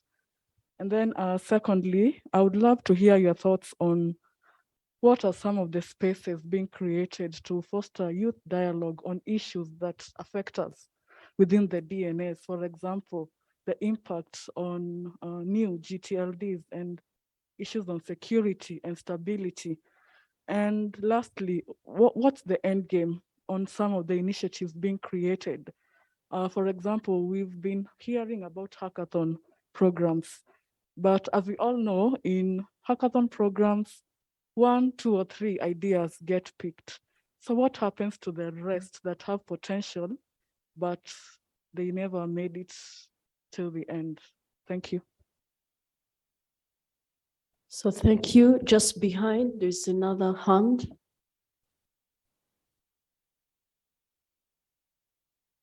Yes, I'm called Vincent Mwando. And my question is that how can we balance between the 2 aspects of the short and the long-term goals?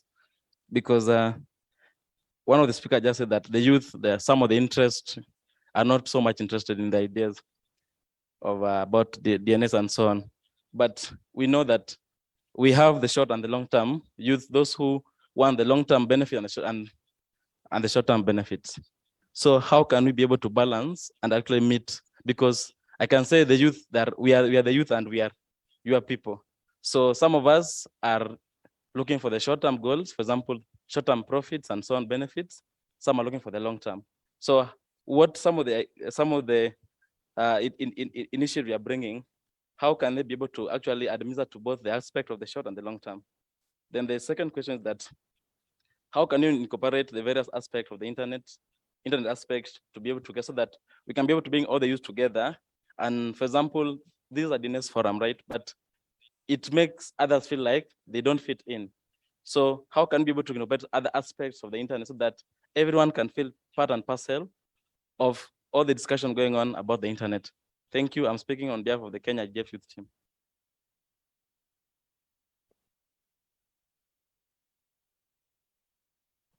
Anyone on this side? Yes, just in front.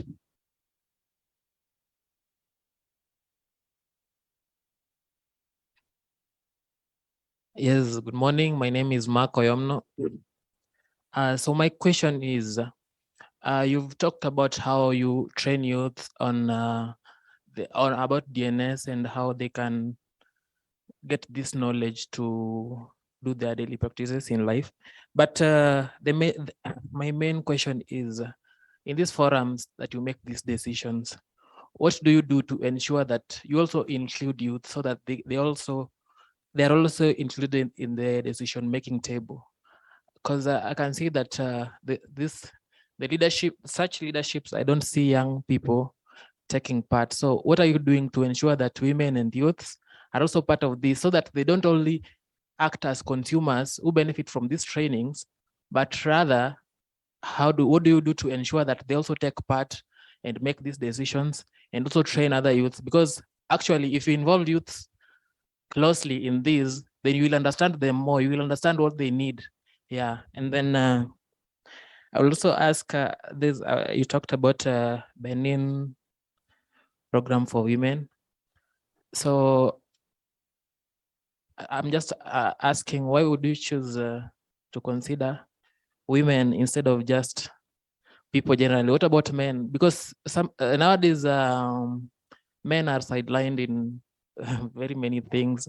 They take men as strong people, but at the same time, we say everyone is equal. So why don't you, if you organize such forums for women, why don't you organize other similar forums for men too? Yeah, thank you. That's a good question. So I think let's first let the panelists respond to this question. I don't know where we need to start. Rose, if you are ready. Si tu peux commencer Oui, par la je vais dernière rebondir question. sur la dernière question par rapport aux femmes. I wanted to get to the last question regarding women. Did you know how many women are trained in ICTs? It was at first created by women, I would say, because it was a woman who created the first ICT program. But have you noticed that in the technical sector, women are no longer as interested? That is why we have created this Women DNS Forum in Benin.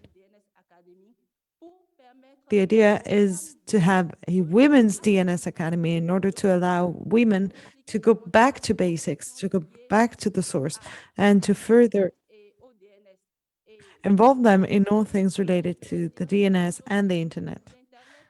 So I have to say, today, everyone is affected by the internet. We all use it. Computing is a skill we should all have. We all need it.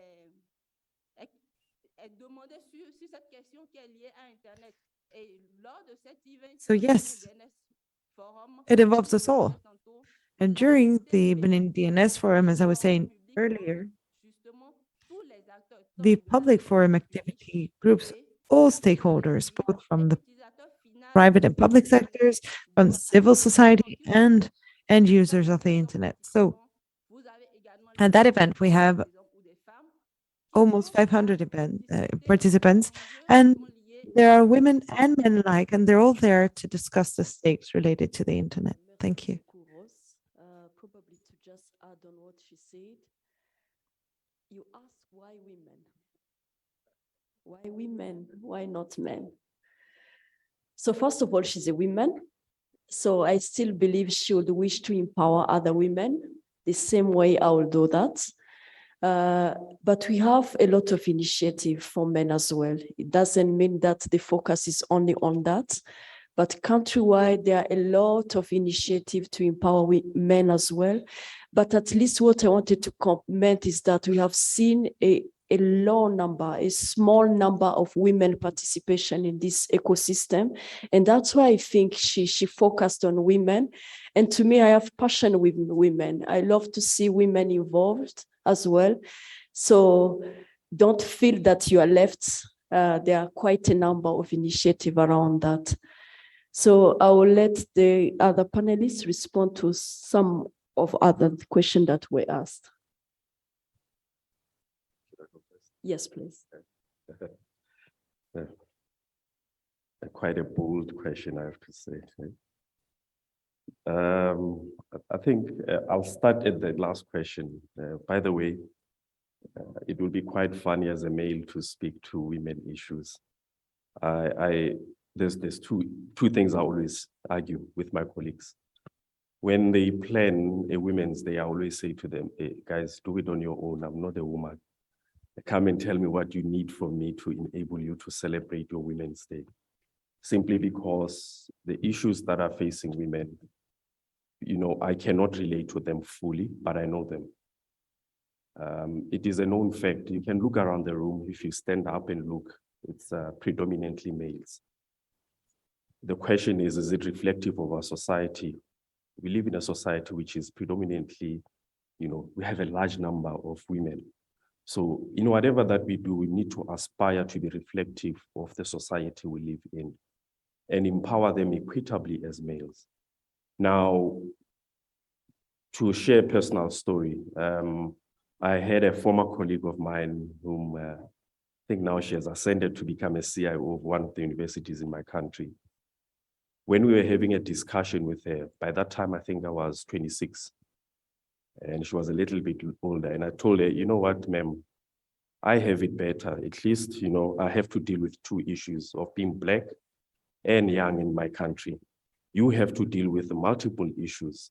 One, you have to deal with being Black. Two, you have to deal with being young. Three, you have to deal with being a woman. Because there's this stereotype that, especially in IT and engineering, where you associate incompetence to gender. And in my country, it goes even further. I might be lynched for this, but it's a fact. They associate incompetence to youth and also your ethnicity. So these are issues that are faced by ourselves. So we need to provide these platforms, really being intentional in empowering women, because without that intent, we already know that they're disempowered. So now to address some of the other questions, I'll sort of club some of them together. The relevance of the skill sets, I think I touched on it too when I spoke about really augmenting the DNS with business skills and also policy making. It could be argued that by many, techies, you just need to know the technical side of things. But if you really want to run a business, you want to be relevant to business, you need to understand how to operate and function within that space. That's why we are extending it to also be inclusive of business etiquette, marketing, and all of those other softer skills. Now, the end game is to really capacitate as many youth as you can. Like I was saying, build enough critical mass such that either they become champions of your space. Secondly, they become employers, they become employable. I think it's a fight that we all have to really endeavor to get into, to really find ways, how do we empower youth? You don't want to leave a legacy to those that come after you, which feel disempowered, betrayed by yourself, especially if you are in a position of influence. Now, the platforms we are offering, there's a number of them. In the main, we will be starting a youth IGF this year. Actually, we're hosting it next week. It's the inaugural one. And then, of course, the other platforms, we always consult with youth formations. That's quite important. You can't really do something for youth without really engaging youth. And that's how we bring them on board. We are fortunate we have a youth ICT council in our country, which is also recognized and supported by our ministry. So we normally consult. We have built in the past couple of years a good rapport with them. We invite them to the sessions. We really open ourselves up to being criticized by them so that we understand really the issues affecting youth. Now, I've already touched on the end game, but I think the immediate goals is to just start the conversation, talk. And then the longer goals or long-term goals is to move away from talk shops. You know, I get irritated at times where we always talk, there's no action. I'm hopeful, this is now a plea to my counterpart, Barak. Whatever we discuss here is put together in a document, and it's really binding to all of those that are in this room and even outside and joining us online to say, what is it that you are going to do post the engagement, so that when we come back next year, we can really count and say, okay, from whatever we discuss, at least I did one of the things that we spoke about. Really, that's what we want to get to. And I think that's a much more philosophical aspect, but in essence, we just want to gain traction and some action out of whatever we do. I've spoken about inclusion. I think the last one about knowledge, knowledge is as useful as long as you really impart it onto someone and they share it. So for us, how we view it, we really want to give the skill sets to a person for them to be conversant or have a conversation with others around what DNS is, what the internet really is, and how can you explore any other opportunities within the space. I mentioned earlier on once about the mixture of the courses, and of course, this is my last comment. When we offer the skill sets for DNS practitioners, one of the aspects is to really say, what other technical skills can we give you? Designing, web development, and. Because really, when you talk about a domain, a DNS system, it's just one aspect. You have to capacitate that person with the ability to build products out of that domain name and to resell it to another person. So that's how we are saying we're bringing this knowledge together, the skill sets, and really trying. We can all try to empower youth as much as we can. Thank you. Any comment from the other panelists? Anything that you want to add? Okay, so I think I'll just receive other questions from, yes, please.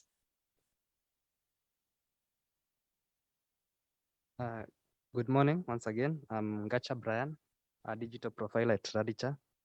First of all, I would love to appreciate everyone offering us internships and resources, the capacity building. Actually, you're doing a great job. Now it's us to ask the youths now to try to help you help us, because that's the way to go. So there was something I was trying to create, and I love your comments on that. I call it the code of conduct. A lot of people are being empowered, are trained here and there, but the soft skills we don't have. I learned there's something we call investor share value. If I come up with an innovation, how much will I give to an investor while still maintaining my company or stuff or something? But at first, we are not taught this. We only come to realize later something about taxes, some other things that are done. I would say the normal way things operate, but we are not taught. So our lab, as you're incorporating the internships and everything, also come to think of a code of conduct, something inclusive that cuts across almost everything. Innovation management skills, soft skills, teach something about the investor share value, so that when somebody is starting something, he'll have the end game in the just a kilometer away, not further. And that's what I wanted to some insight on. Thank you. Thank you so much. I still have seeing some hands on the other side, but before we receive them, there is a question here. Thank you. So the question is from Aileen Quiponia. What are some of the initiatives already put in place to promote participation and engagement of the youth in the DNS industry? Good one. Let's just move the mic. I have seen 2 hands on the other side. 3.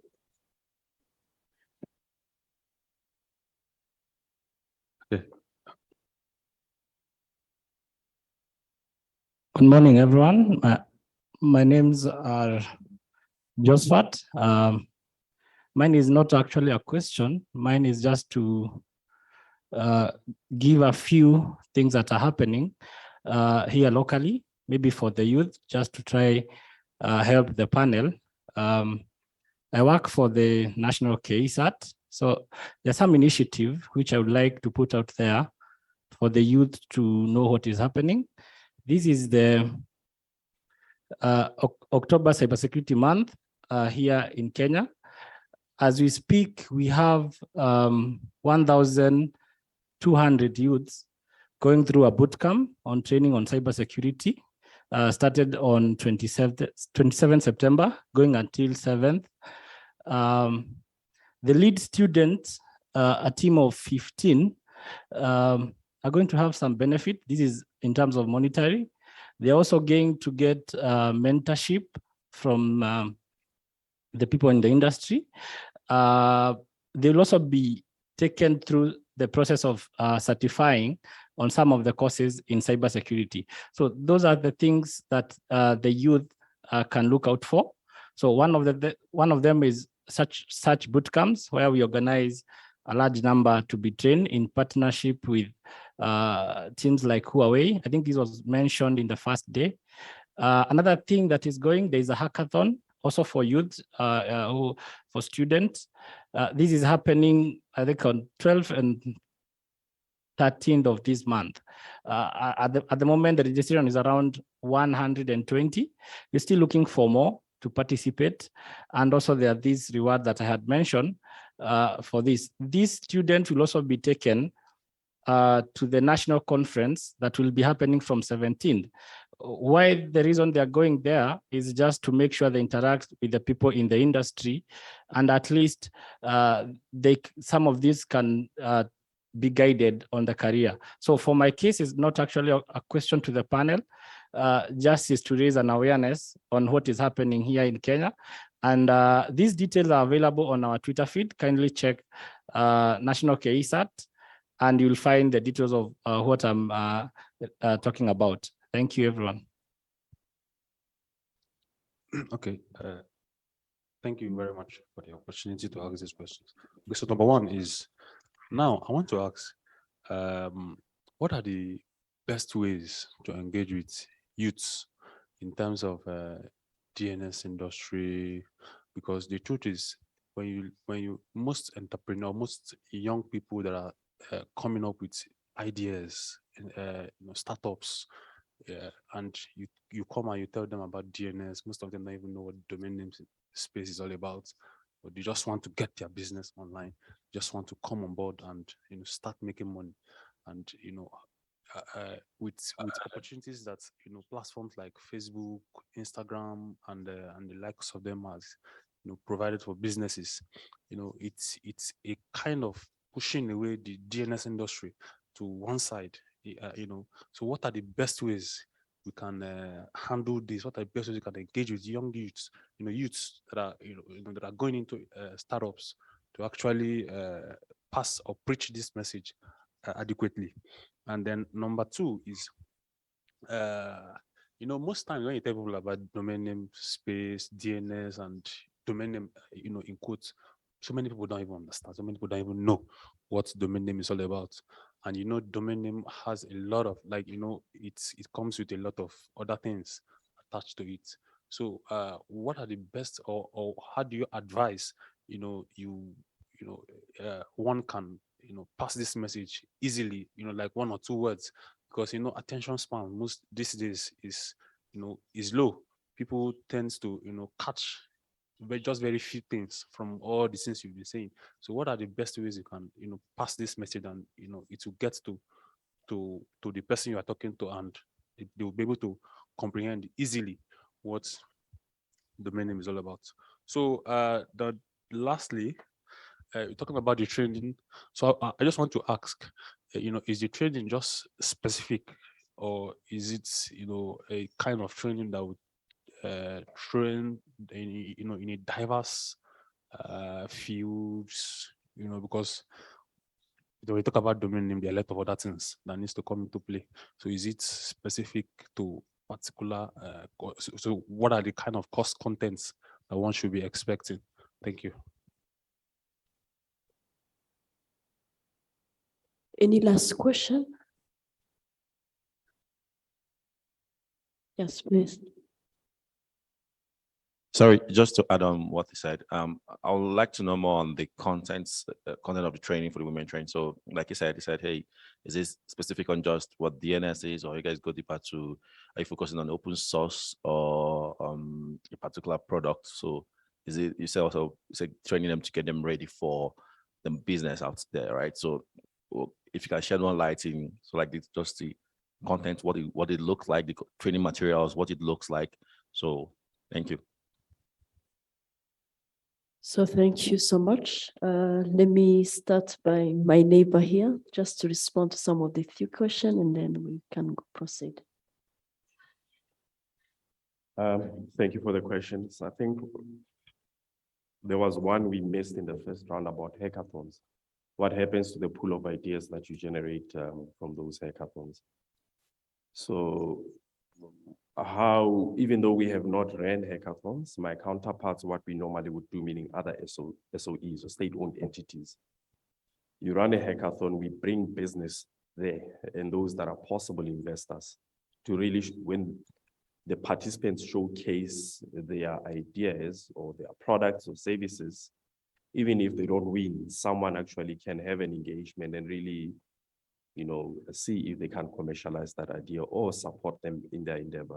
So that's how you really build that catchment and ensure there's, you know, pipelines. The other thing is to really build a network. You must, well, how I view it is that in solving a problem, you will exhibit a specific set of skills. In those set of skills, there might be someone in that room that's able to leverage them and really take them up to build their own products. So that's how we, meaning myself and my other counterparts and partners, really engage in hackathons. One other interesting aspect from my department is we were tasked as state-owned entities that we have to build technovators, in a sense that when we run these hackathons, at least one of us or all of us have to adopt one young person or one idea and then assist them to commercialize it. So it is more of an obligation that is placed on us to really see how best can we assist or lessen the burden on these young entrepreneurs. Now, moving on the softer skills, it is our wish that beyond the DNS training, we really bring together other partners. We are in engagement with them, and simply saying we are talking to our National Youth Development Agency. We are also talking to the Small Business or Small Enterprise Development Agency and the Small Enterprise Funding Agency. The rationale behind it is to train the young people. Once we are trained, we bring in CEDA, NYDA to capacitate them with the softer skills to prepare them to acquire funding from CIFA. It's a model that has already been tried and tested by some of the colleagues within my country, where they already do that. They bring MIC CETA to train, and then they would now capacitate them with softer skills to ensure that their business case and also business plans are really sound and solid to prepare them for the last round of funding. It's not an easy journey. You do get dropouts along that journey because, you know, at times you have to prioritize earning a salary now or actually waiting for the gains at a later stage. In terms of social media, this question came up also yesterday. How we view social media, well, from ZNA's perspective, is that it's not a competitor per se. People can use it as a conduit to actually expand their reach. In fact, one of our programs, we really entice young entrepreneurs to utilize social media platforms and bind it, of course, with their domain names. One thing that we tend to ignore is that a domain name gives a person, to a certain extent, digital visibility and credibility. So if you have that, then you bind it to your social media, which offers you platforms for free. Why not? Up until you are able to build up, and as you scale up, then you can move on to having a fully fledged, presence or a store online. So really, that's how we see matching the two together. And then, of course, participation. As I've mentioned, we have a NYDA, which is, of course, across the country. We partner with them on a number of initiatives to bring, youth on board. One other thing, every municipality across the country, they would have in the mayoral office what we call a youth development officer. We try to build a relationship with as many youth development officers across the municipalities.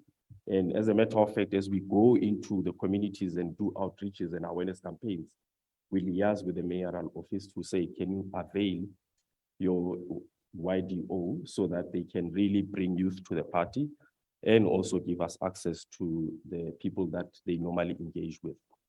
And then, of course, that results in a number of, subsequent events where we now take over the relationship. We just report back to the YDOs and so forth. I think that's the response on my part. Thank you. Any comment from the other panelists? Rose? You? Oui, merci Grace. Je voudrais intervenir également sur le nom de domaine. Great. I would like to respond on the question on domain names. I will be a bit technical. If I compare the DNS Forum das DJ or the Women DNS Academy, it's the digital identity that you use in order to reach us. Just imagine that we have IP addresses, the numbers 710.1, etc. So these addresses are hard to remember. Domain names are the mapping to the address IP, the link between the name and the number that are constituted at the end of the country name. So that's what I wanted to add as far as the domain names.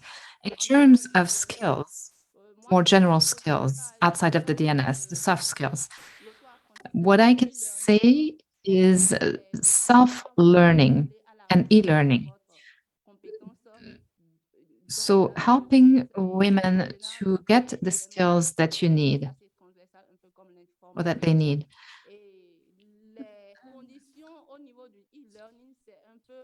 In terms of the conditions for e-learning, the idea is to be applied, to be disciplined. You don't always have someone who is there to do the follow-up and to train you. So that's one of the conditions.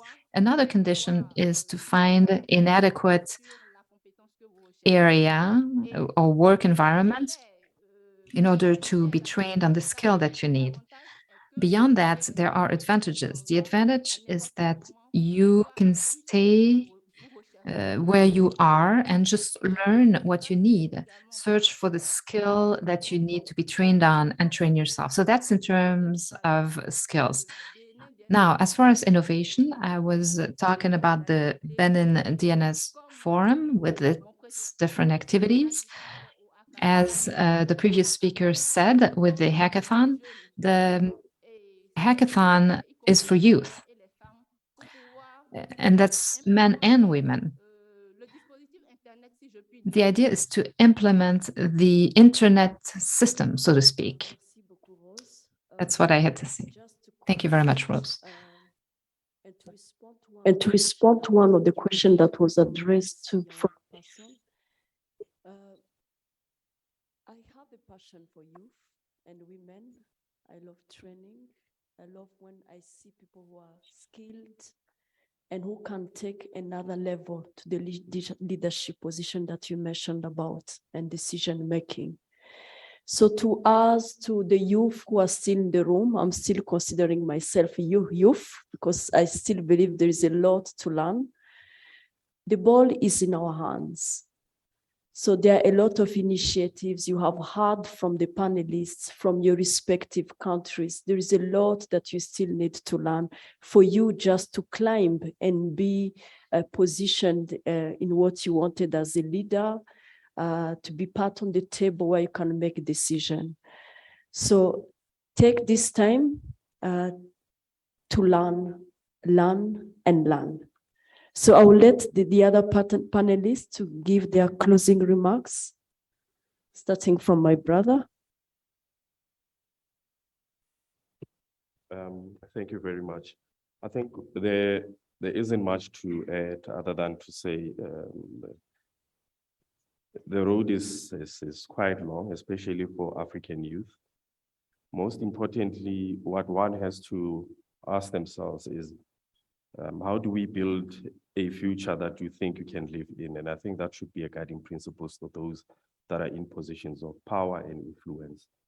Because, you know, we tend to be accused of just living for the moment and not being considerate of youth.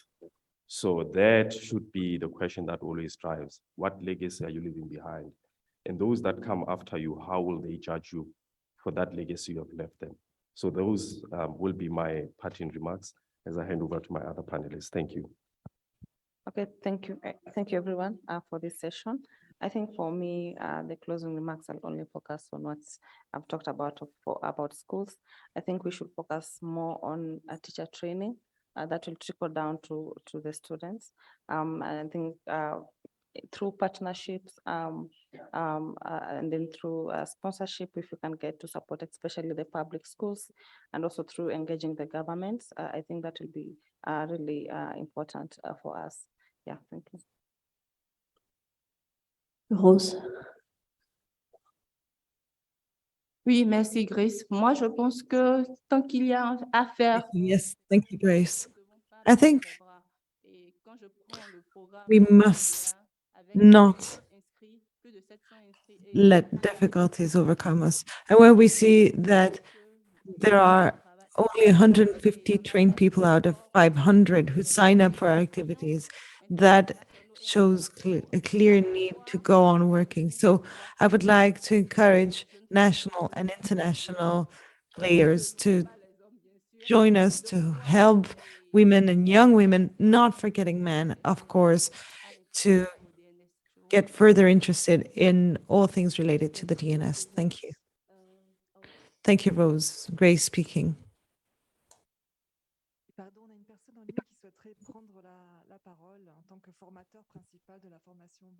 Speaking. I'm sorry, there's someone online who would like to take the floor as a lead trainer for Benin, Mr. Hervé Unzanji. Could we give him the floor? He's online? Grace speaking, yes? Sure, he can have a minute. Magali Jean, thank you. So, Hervé, can you hear us? Hervé Unzanji speaking, yes. Hello, can you hear me? Allô, bonjour, est-ce que vous m'entendez?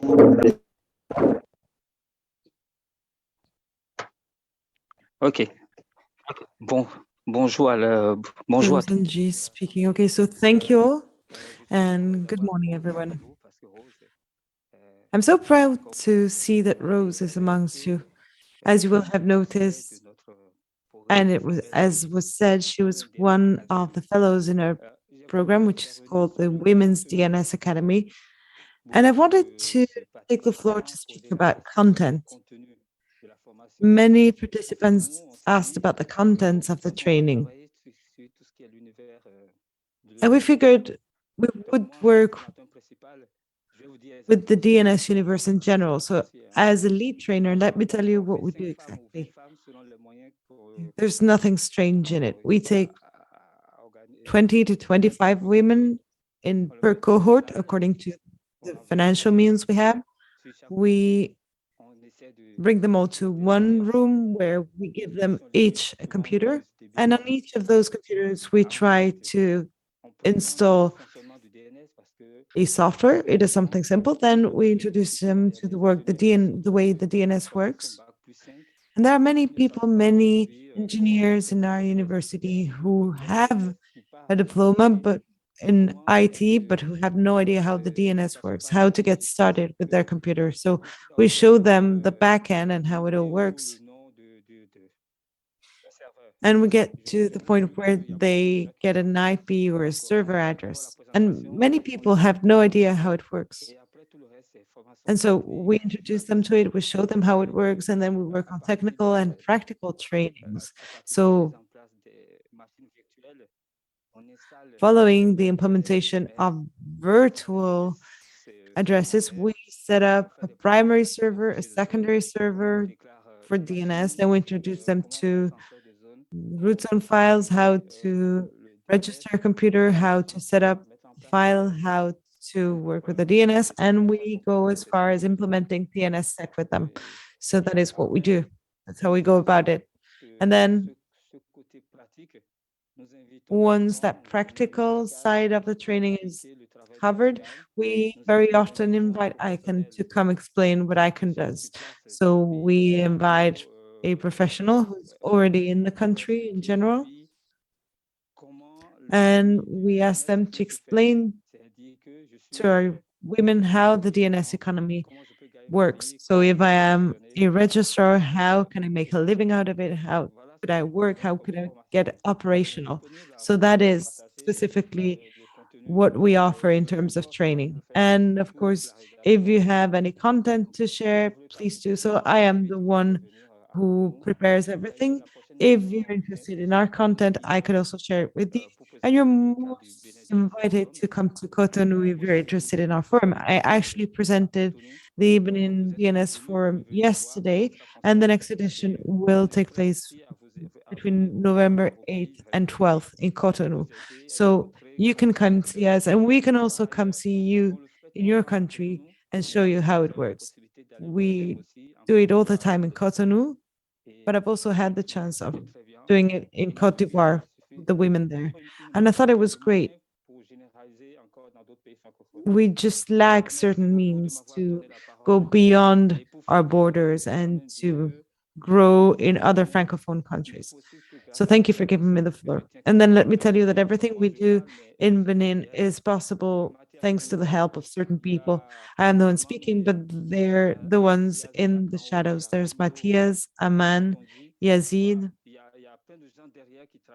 and there are really many people who are involved and who work for this. So I would like to thank them for their work. Thank you for giving me the floor.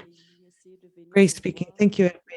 You're also invited to come see us in our country and share your programs. Let's take time to just give a round of applause to our panelists. They have done a good job. So before they leave here, we just need to take a group photo. So thank you, everyone.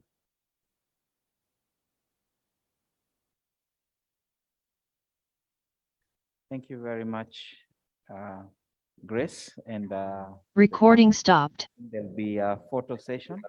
As they take the photo, I would like to invite the next panel to join me up on the stage.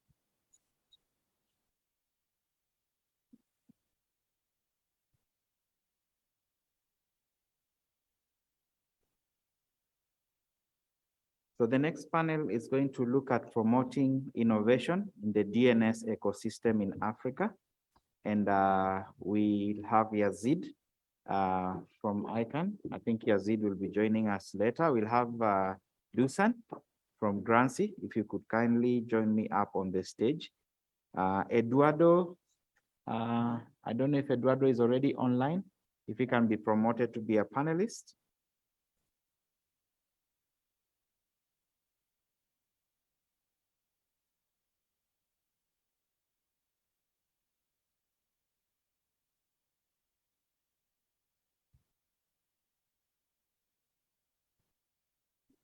Okay, Yazid, kindly join me up.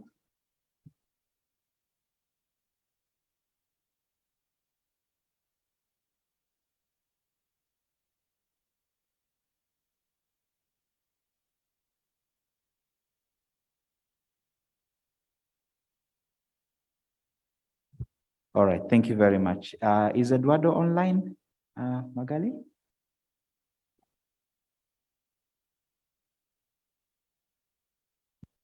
Thank you. So without further ado, I think I will start with a quick introduction. I'll start with Dusan since he's already on the stage. If you could introduce yourself, then Yazid, then we'll Recording have in progress. also introduce himself, and then we'll start with the presentations. Thank you. Thank you, Barak. I'm Dusan Stoicevic. I'm representing Grenci, ICANN accredited registrar, but also DNS service provider, Anycast DNS service provider, and provider of a huge variety of services for registrars, resellers, and the registries itself. Yazid, please. Thank you, Barak. So I'm Yazid Akanwo. I'm from ICANN Technical Engagement Team. We are part of the department we call the Office of the CTO. And at Technical Engagement, we are mainly in charge of promoting the DNS and the internet standards and best practices with the community, mainly with the, I would say, the technical part of the community, the internet service providers, the registries, and the registrars, the DNS operators in general. We also work a lot with regulators and government agencies. And yes, that's it. Thank you. Thank you very much. Eduardo, if you could kindly introduce yourself once again. Thank you very much. Hello, everyone. My name is Eduardo Alvarez. I'm part of the Global Domains and Strategy Division at ICANN, and I will be speaking about a new tool that was implemented by ICANN to survey support for email address internalization. Thank you very much.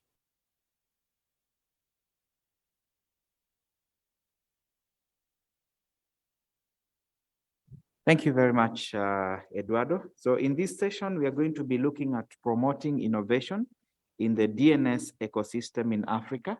And the session is going to explore emerging trends insofar as innovation of the domain name system is concerned in the African continent and beyond.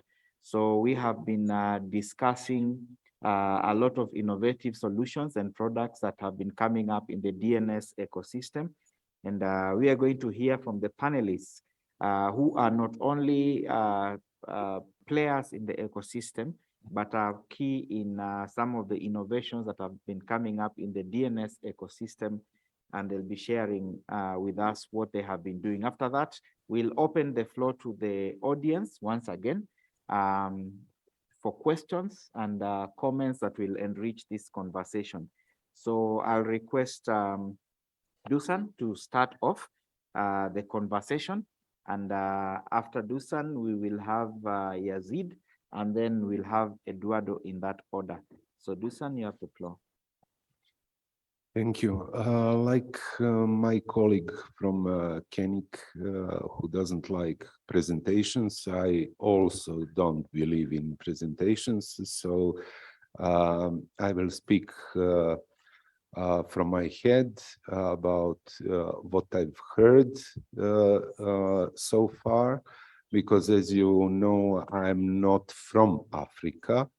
I'm following closely the market because we are dealing the domain names in Africa also, and we have a lot of partners. In fact, KeNIC is one of our clients, so sort of they are using our Anycast service. But back to the topic. Before I start any talk about DNS, I must reflect on the fact that this is 10th anniversary of Africa DNS Forum. I was on a couple of them, And yesterday, someone told us that these 10 years were like a development stage for Africa regarding DNS. Then we heard a lot of questions, and there is a lot of questions who are still not answered from yesterday. For example, there was a session yesterday about policy, and there was two really interesting questions. One was about drop catching. Second one was about registrant, let's say, misunderstanding in their relationship. Regarding those questions, I must say that Barak have next 10 years to solve education, workshops, to teach you how you can deal with drop catching, how you can deal with these evil registrar things. Also, I must say that the answer to both of those questions is rather simple. So not very complex. Regarding drop catching, the answer is in the question. Question was that somebody was sleeping and not renewing the domain name. Sorry, guys, it cannot happen. Then drop catching is first come, first serve. Everything is okay. On the other side, registrar who doesn't follow the orders are losing accreditation if he is evil registrar. That's by the rules of CCTLDs. So I must again highlight that Barak, as a CEO of Africa TLD, and me as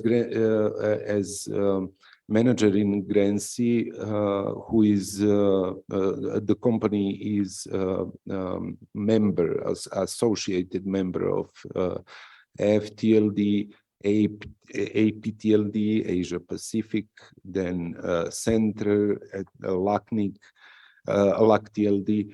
We are associated members of all of these kind of associations of CCTLDs and registrars. I must say he will have very tense and very, let's say, next 10 years will be full of workshops, of educations, of like it is in all of the continents that we are seeing. So it's not that they are so much advanced than you, but you can copy paste a lot of practices that they are doing, and also Barak can copy paste a lot of things that other organizations are doing. My story about innovation about DNS is something that is not so covered in DNS sphere, but it's very realistic when it comes to real life. So you know that there is a conflict, let's say war conflict between Russia and Ukraine. My story is not about that. It's about one specific thing that was happening with Ukrainian CCTLD registry, especially .gov.ua. It was 10 days before all that war conflict started, there was a huge DDoS attack on .gov.ua websites. All of them were down. So the completely Ukrainian government was down. It was happening around 16th of February this year. I got a call from head of Ukrainian CCTLD for a help. How can one ICANN accredited registrar, ENICAS DNS provider help Ukrainian registry? Simple, by ENICAST. ENICAST is the technology who is giving you powerful defense from this kind of attacks, from DDoS attacks. You know what is DDoS. So we immediately set up the zone and everything with him because it is automatic with us. In a matter of 20 minutes, all websites from the government were back online, all visible, all usable, all in good shape. What it means? It means that DDoS cannot hurt an ENICAST network. ENICAST is another name for your secondary DNS for the zone, for your root zone of CCTLD. And by using this kind of service, you are protecting your CCTLD from a lot of attacks, especially this kind of attack. As I said, we have a lot of, let's say, clients, but friends who are using our ENICAS DNS. One of them is KeNIC itself. So, and you can check that in IANA tables. This is the story that is bringing you what is happening also in ICANN surrounding. So back in Kuala Lumpur, the major topic was DNS abuse. And this is, I think, for 3 or 4 years that this is the major topic on ICANN meetings and major concern how to deal with criminal activities and abuses of DNS.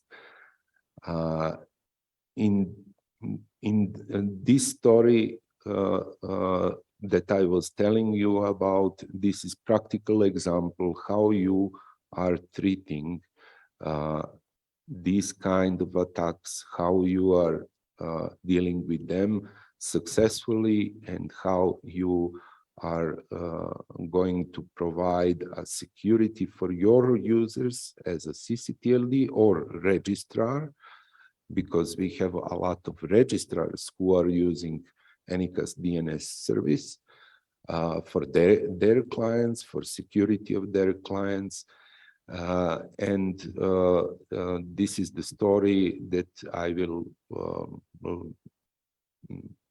let you conclude what is the next step in your way of treating criminal activities on internet. Thank you. Thank you very much.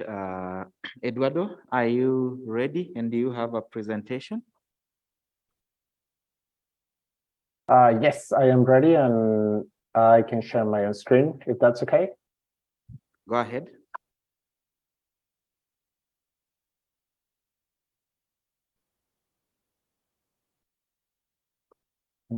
Okay, is my screen visible? It should be a blue title slide.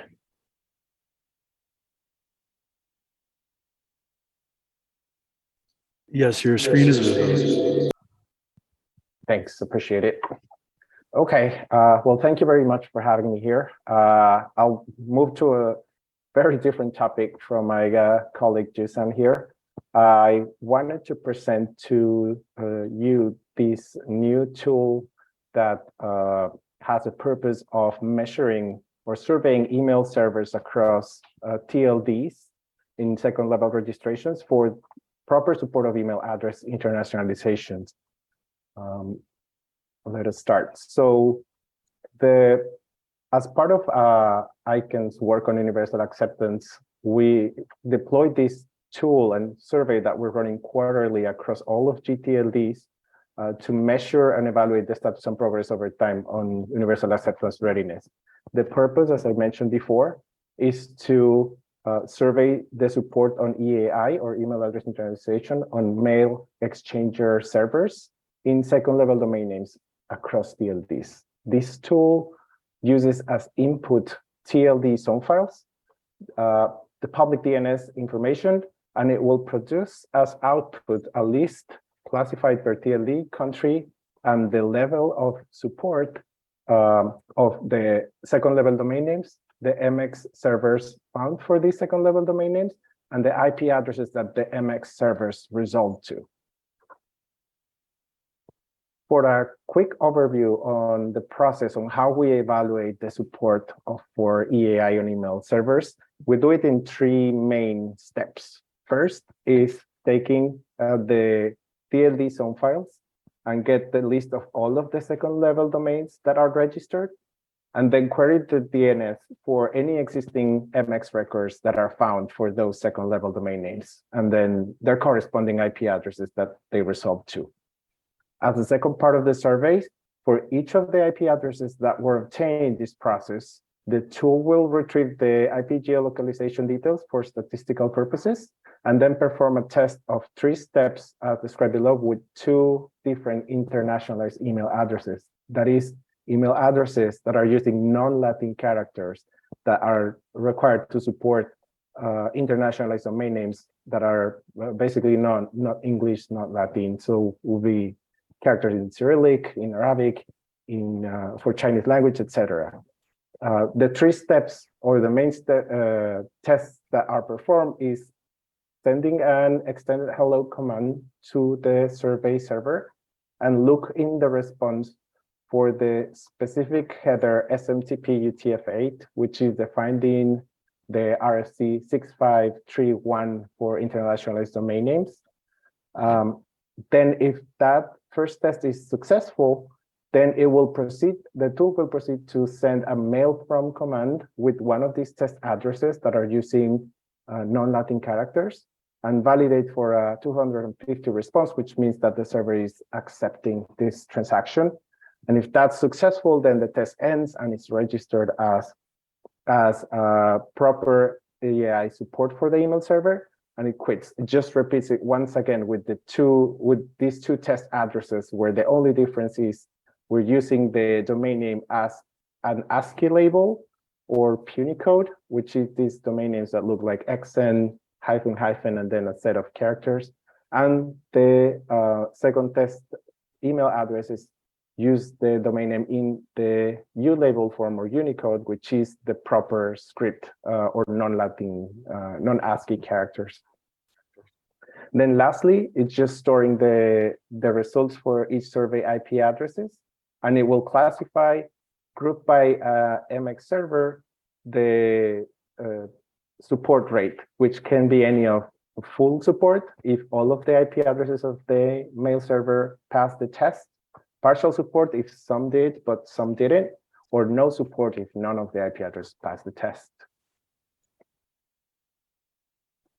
For a quick example of how this transaction would look, or if we were to run this test manually, connecting to a specific email server, this is how the exchange would look, where the lines preceded by the C or client prefix are the ones that our tool will send as part of the survey, and the lines preceded with the S or server are the server responses as a result. So first, the tool connects to the server. If the connection is successful, we see it highlighted in blue.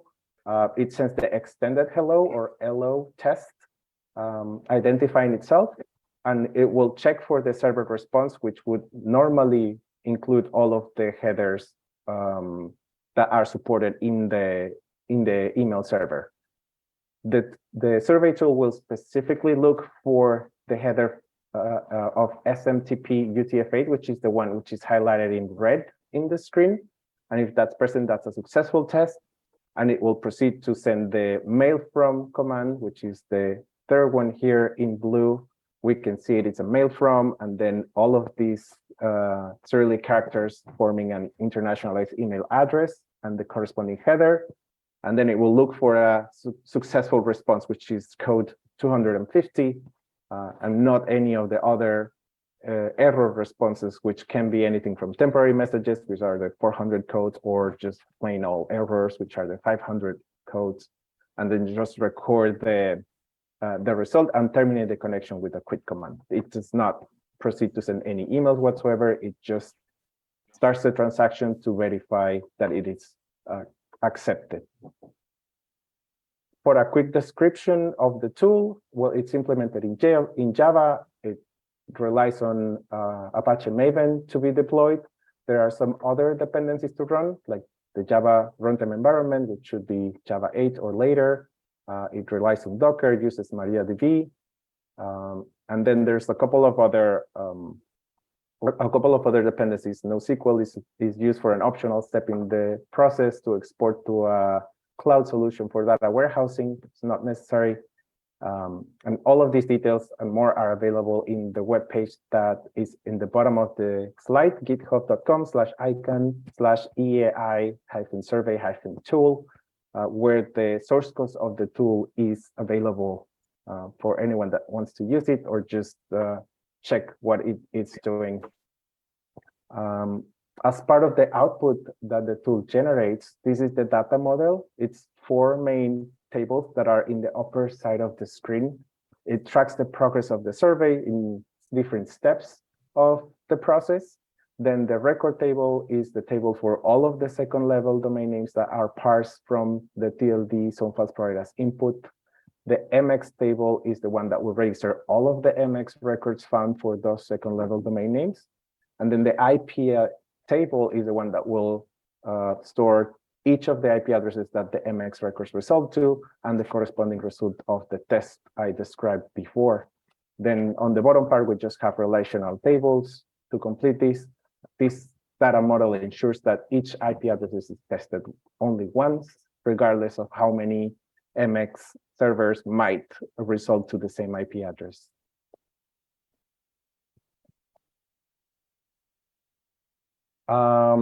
So some third-party services used by our tool, ICANN is currently running it in an Amazon Web Services virtual environment.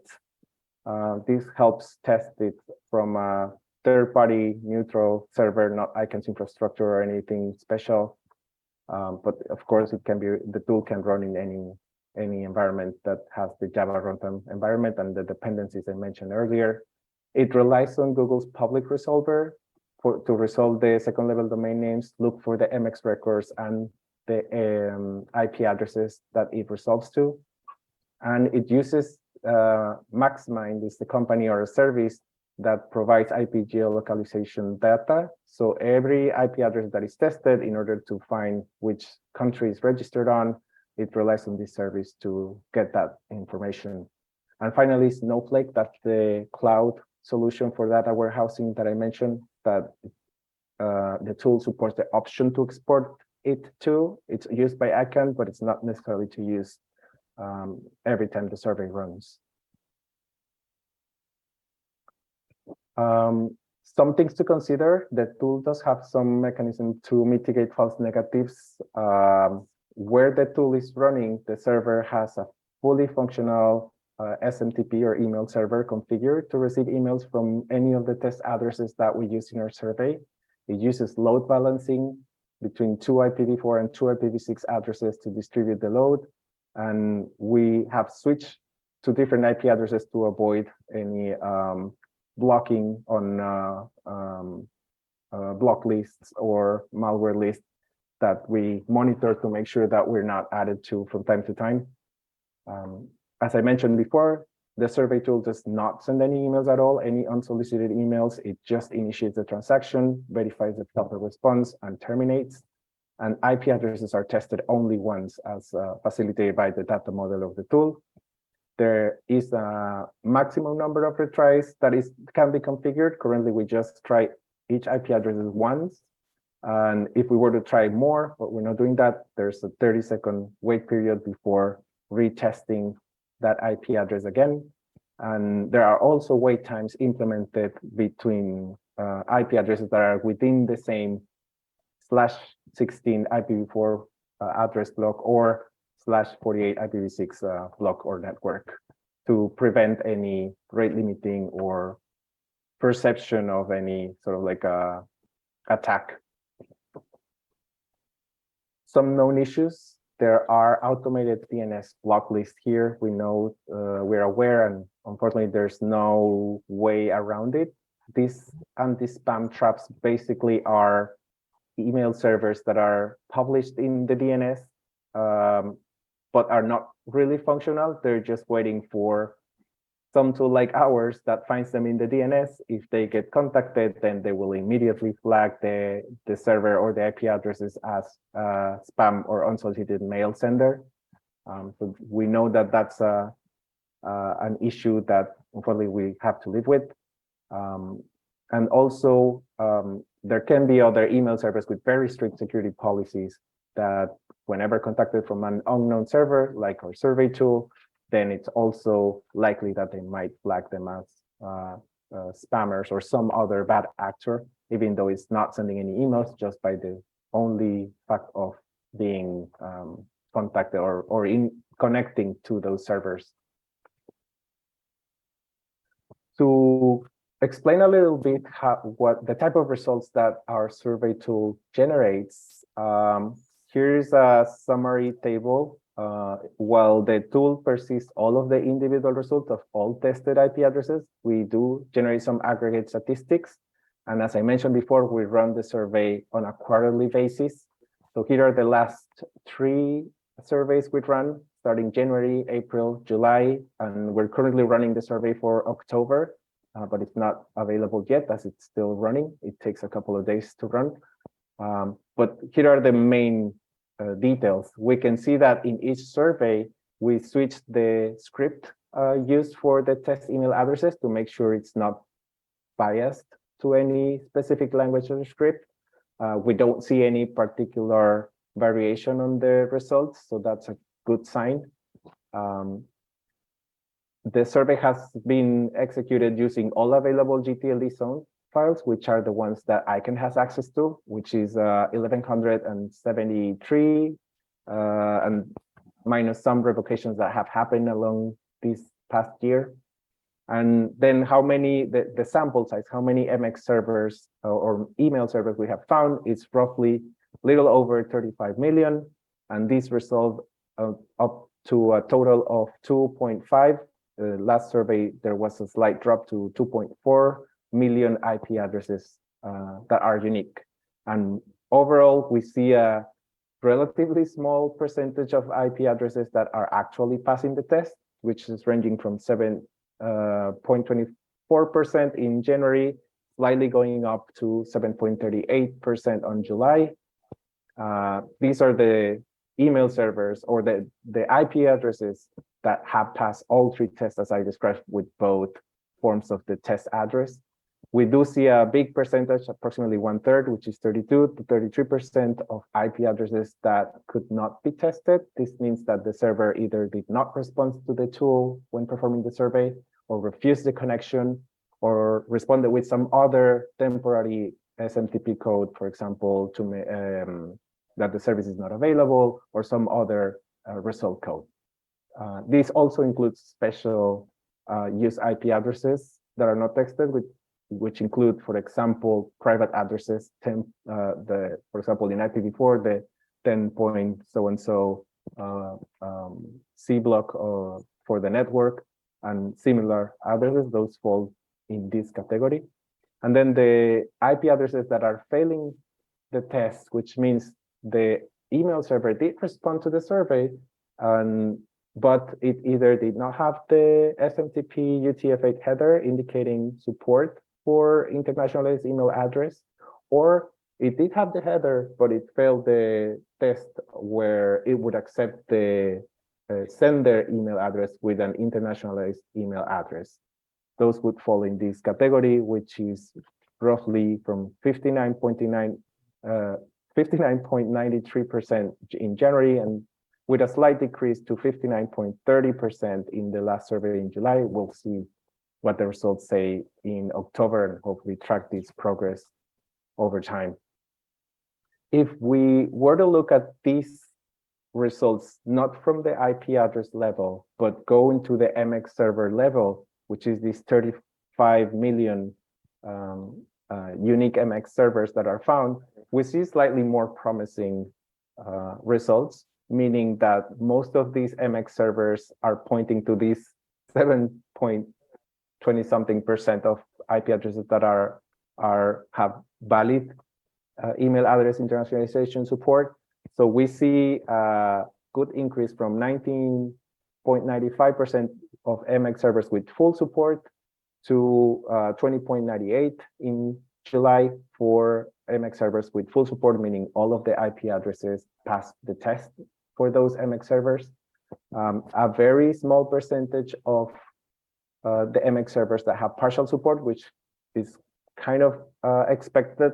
It's kind of strange that some of the IP addresses are configured correctly, but some aren't. So that might mean some issue in configuration, or some instances of the email server not being configured properly, or something similar. But we see that's only 0.02% of the outcome. But we still see a similar or a consistent result for those MX servers that have no support, which is still about 2/3 of the sample, 67%, slowly going down, which is a good thing. In July, our last complete survey went down to 65.21% of MX servers with no support. We also have some categories for MX records that could not be tested. Again, for timeouts, refused connection, or special use IP addresses, or that did not really resolve. That did have the MX record in the DNS, but no corresponding A or Quad A records to reach an actual IP addresses. We see that 6.33% in January and up to 6.80 in the last survey from July. That's also an interesting fact to consider. Some other interesting statistic that the tool can generate. We can see these same results per TLD. So that might be interesting to registry operators to understand the email servers used in their second level registrations, maybe reach out to hosting providers, just email server providers, or so if they're connected. That can be interesting, particular to CCTLDs as well, since they may have some better relationship with service providers as GTLDs, but in general, that information is available. The geolocation information for IP addresses can also be helpful to just see this information in terms of on a per country basis. Again, we see that, for example, some countries don't really have any IP addresses that were resolved in our survey, but which are marked here in gray, but others, the ones that are blue, and the deeper the blue, the bigger the support rate is. For example, we see several countries in Africa. The only caveat with this graphic is that countries with fewer IP addresses are likely to reflect higher rates if they are if the EAI support is there successfully. So that's only one thing to consider, and just one way to present the information that the tool generates. So some of the next steps on our tool, we are consistently trying to improve the survey tool and implement additional options. We're working to publish these metrics in the Office of the CTO's webpage for the Identifier Technology Health Indicators, or ATHI metrics. That's work in progress, and we hope to have that very soon.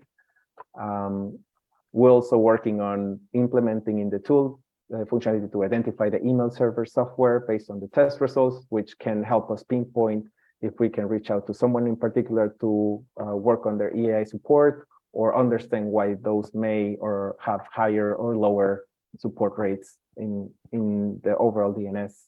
Among other features that we want to add, as well as support for checking other RFC implementations, SMTP over TLS, STAR TLS, support for null MX, and so on, among other improvements.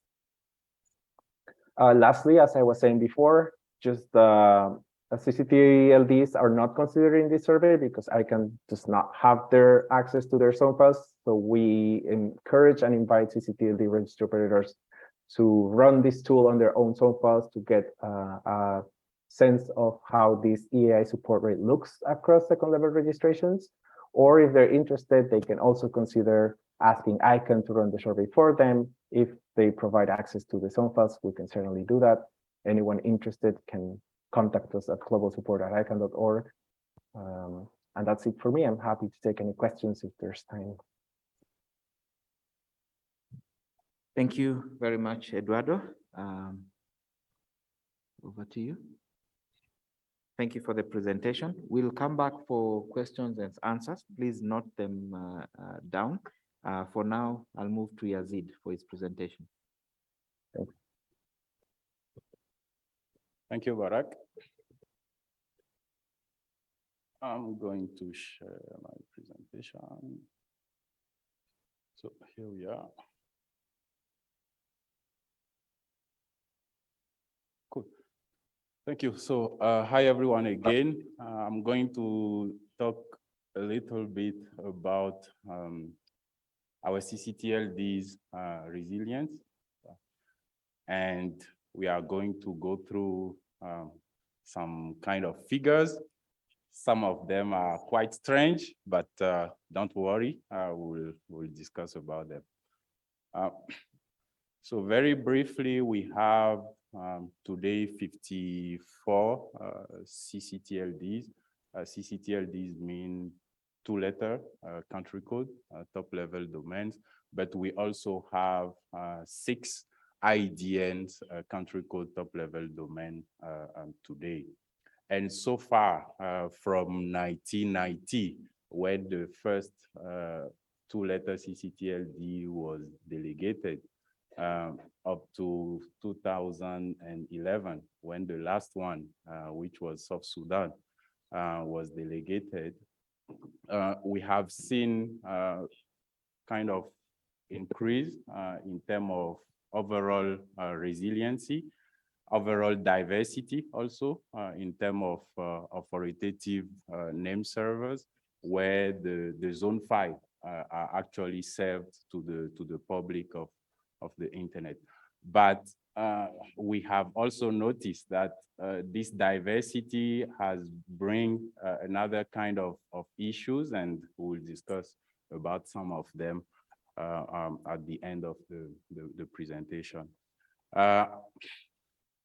At the first Africa DNS Forum back in 2013, there were only 5 CCTLDs which were signed at that time. But today, out of the 54 CCTLDs, I mean the two-letter CCTLDs, we have 17 that are fully signed, and we have 3 of the IDN CCTLDs which are also signed. So in terms of percentage, we are running around 50% for the IDNs, but around 30%, I think, for the two-letter country code top-level domain. So a lot of work has been done in terms of DNSSEC deployment, thanks to one of the key projects in the region, which was called the DNSSEC Roadshow. And yes, we are happy to have Alain Aina around, who was in charge of this DNSSEC roadshow.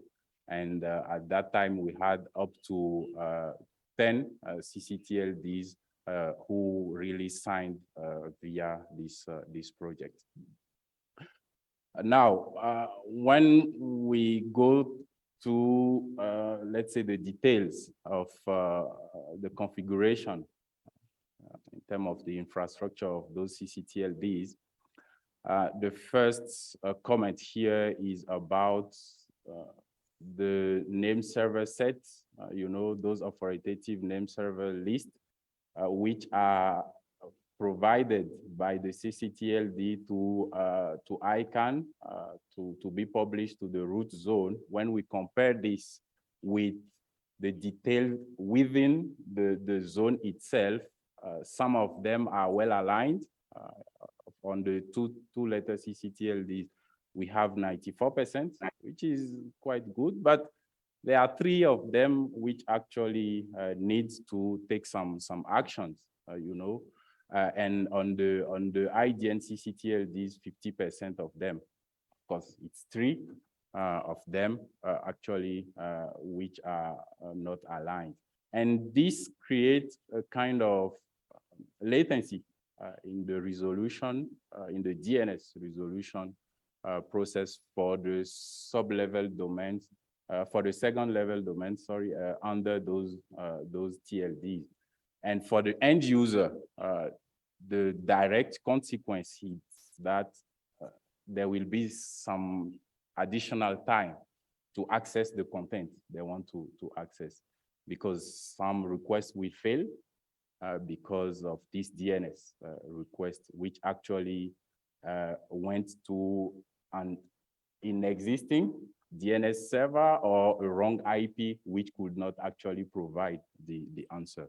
So sometimes we have seen some CCTLDs who do not take care of this kind of control to perform, and it's quite important to actually do it. Back to DNSSEC, I mentioned before that on the 2-letter CCTLDs, we have 17 who are signed, which is 31%. We have 2 or 3 of them who are running some tests. It has been some time. But we still have 35 out of the 54 who are not yet signed. I hope we'll discuss why in the Q&A session. But the need to increase DNSSEC adoption is really a serious concern. Mainly these days, we are having those, you know, cybersecurity issues and all those attacks on the internet. There are different reports available on the internet, which actually provide some key figures on the number of phishing attacks or malware domain, all those what we call the DNS abuse attacks. Of course, DNSSEC is not going to protect for all of them, but again, there is no single solution that fits all. So cybersecurity is an overall strategy, and one should definitely think of adding DNSSEC into the cybersecurity strategy. So when we look into the details of DNSSEC, because DNSSEC is a set of different parameters, I hope you can all see the data there. So like I said before, we have 17 CCTLDs that have signed. So when we look at the parameters they are using, mainly the signing algorithms they are using, 75% of them are still using one of the algorithms we are now telling the community to move from, because there is one new security algorithm, which is called ECDSA, which provide better, results in terms of the size of the signed zone. So basically what it is, with ECDSA algorithm, with a very short key, you can actually provide the same level of security as you are using a very long RSA key.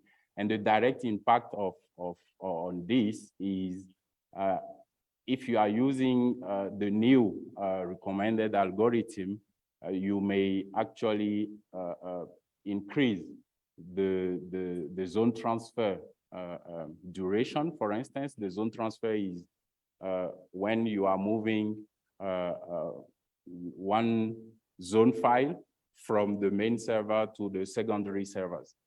So I will say the time, right, for all your infrastructure to actually share the same zone file will be much reduced if you are using this new algorithm. Mainly in this Africa region, where we all know how internet is.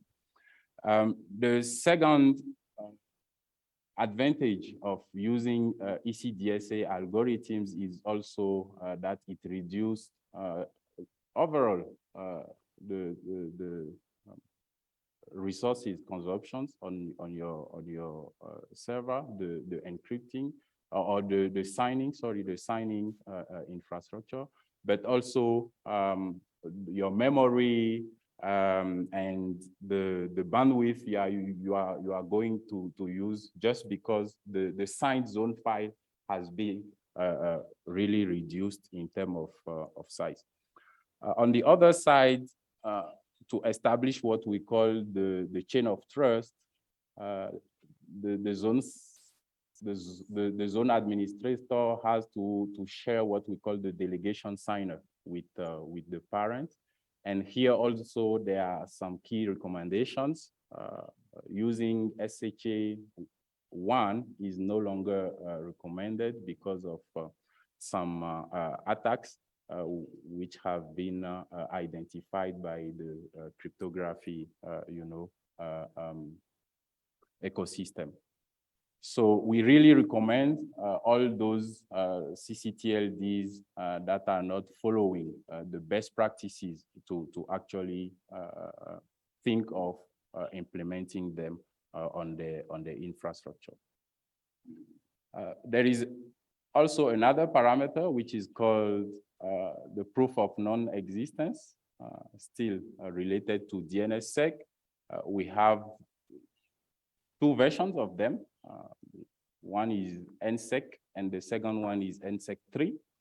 So on the NSEC 3, there are different set of parameters to use, and this year there have been a new request for comment, a new recommendation from Internet Engineering Task Force, and basically they recommend to use some specific parameters. But when we compare those parameters against what CCTLDs have implemented, there is also some adjustments to do there.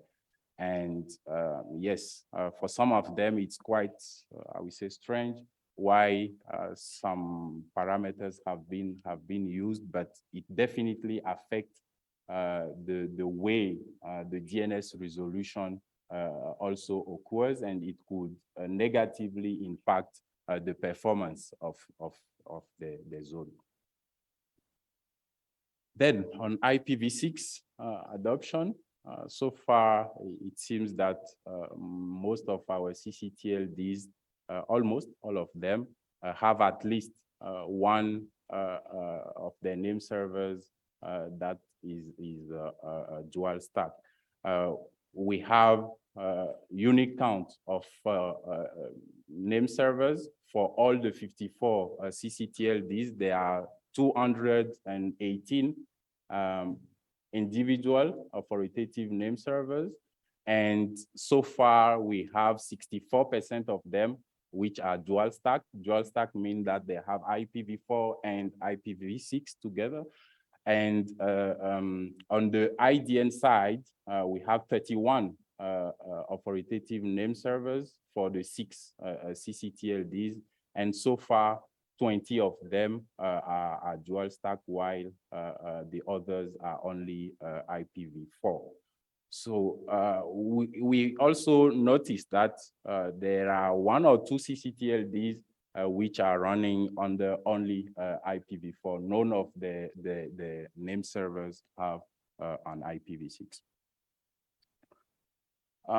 Now, coming to the diversity in terms of distribution of the zone file, where the zone file of the CCTLD is actually present in terms of networks. We can see also that there is a good distribution here, and some CCTLDs even have up to 7 different networks where the zone file is actually present. So in terms of resiliency, it's something quite good and good to encourage. But we also notice that some CCTLDs only have one network where the zone file is present. It's actually risky. One could remember the incident we faced with Facebook last year. It is not directly related, but it is also part of the issue that happened. So basically, the risk is that if this network is unavailable, the zone file is also unavailable. Very, very simple.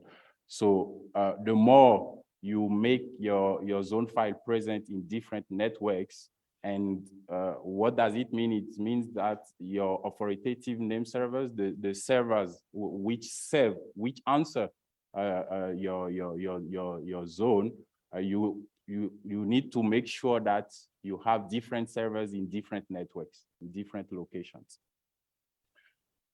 Out of the 218 individual name servers, 14 of them are actually responding within 2 ASNs, which is also quite good. So there is, in terms of reachability of those name servers, there is also a kind of 2 ways to reach the name servers, and which is quite good. But 14 out of 218, it's still less. Okay, so we need to continue the effort to increase the resilience on that side as well. And now, when we look at all those 218 name servers, in which network are they located? This is also something interesting. It's the table on your right side. You can see that. This is only showing the top 10 of the network. So 31 name servers are located in WoodiNet network. 25 name servers are located in AfriNIC because AfriNIC is actually providing a secondary name server service to our CCTLDs.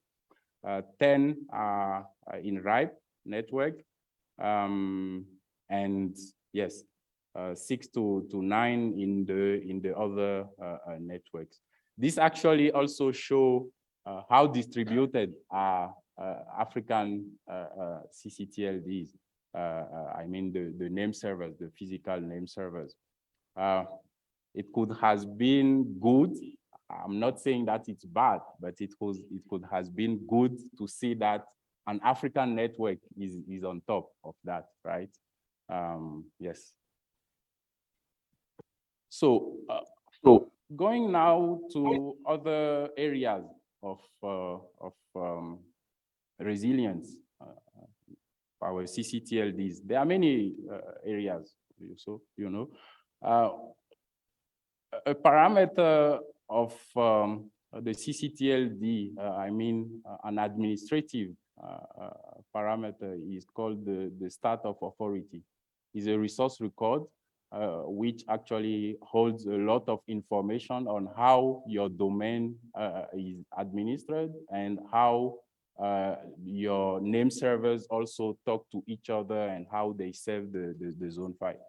We have also seen that sometimes some CCTLDs provide different what we call the serial number. The serial number is actually the key information that tells you the version, I would say, the version of the information you are providing.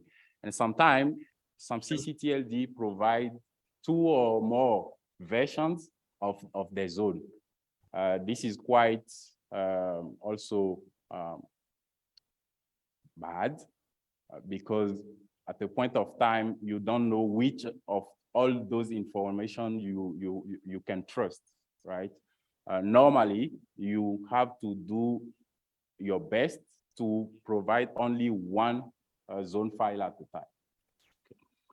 time. We also have some configurations on the timers, which are not really following the best practices and which could actually affect the way your CCTLD operates and the way, very simple example, I go to a registrar, register for a domain name, but unfortunately, because the registry did not set the right timers, I could have to wait 4 hours before my domain information are published on the internet.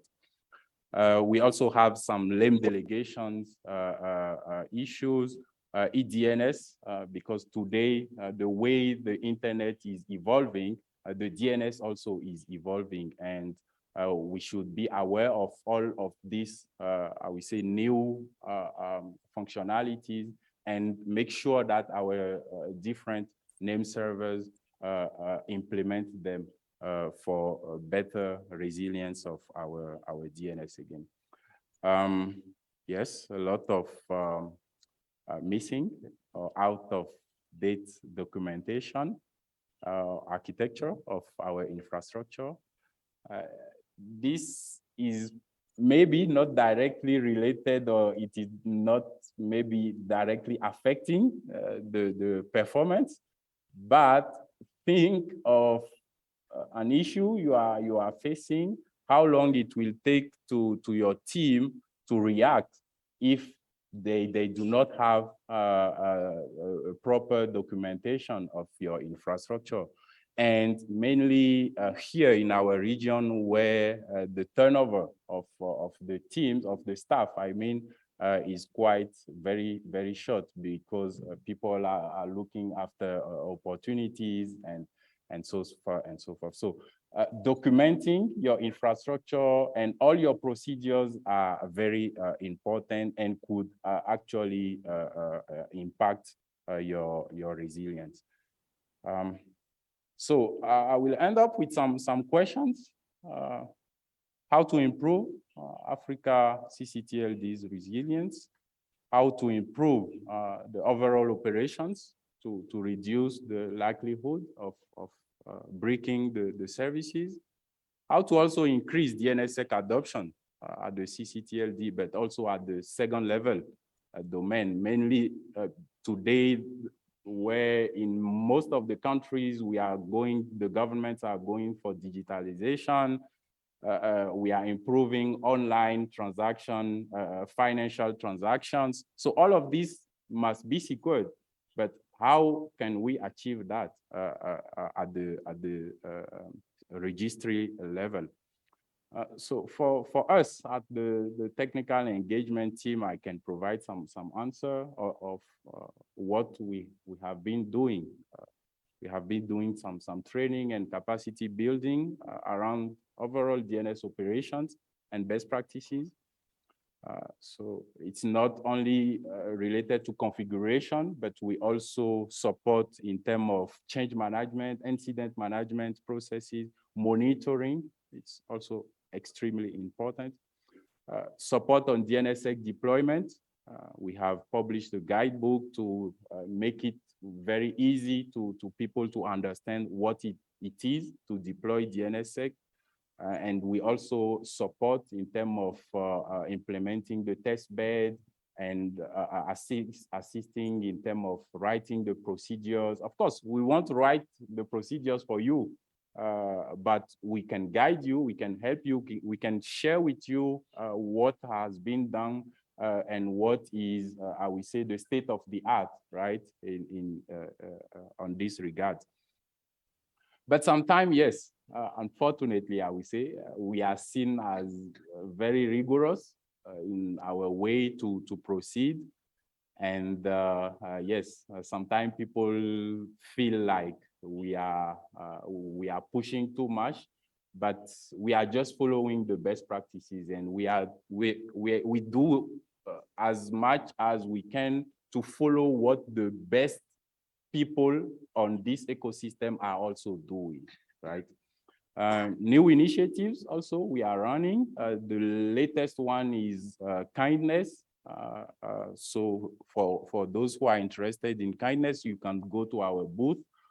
Kindness is actually a new project to self-assess yourself as DNS operator, and how do you do in terms of following and implementing the best practices, you know, in your operations and in your infrastructure. So yes, that's almost it from my side. Our role is limited. We can just advise you, we can just support you, but at the end of the day, you are the one who must do. You are also the one who should come to us and tell us what you need, right? So that's it. And for those who are interested in getting in touch with us, please drop us an email to octo@ican.org, and we will always be happy to contact you and support. Thank you. That's all from my side. Thank you, Yazid, for that presentation. Now we have 4 minutes before lunchtime. Do we have any questions on the room or comments? I see Alain Aina. I'll be going very fast. Any question or query? I'll just take one round and then they will make, the panelists will make their closing remarks. All right, seeing no other question, must have been very technical. Alain, please.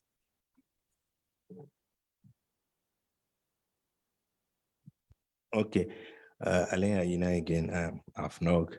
Yeah, thank you, Yazid, and I think this is very good stuff, and I like to see more of this being presented and discussed. But you know, something worries me when I can. Then you present good stuff. Then you have to insist to say, "Oh, our role is limited." We know your role is limited, but why do you need to tell us, "Oh, this is good things we do, but our role is limited"? So we know your role is limited, but but don't. It look like you give us the good stuff at some point. Then you say, "Hey, please, remember that." Okay, yeah. And okay, then the other thing maybe is this part of the other projects, DNS Health Indicator project. You know, Duran was doing a big project on the DNS Health Indicator.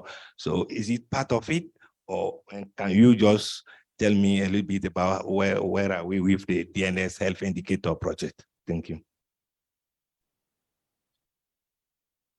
Thank you, Alain. Prof, are you asking for the mic or you are? Okay. Landry? I hope my panelists can be quick with their answers, please. Okay. Bon, OK. J'ai une question. Vous avez présenté des I have statistiques. a question. You gave us some statistics earlier in terms of the redistribution of the distribution of the DNS throughout the world. And you presented large groups, the ones that had more DNS in terms of registries.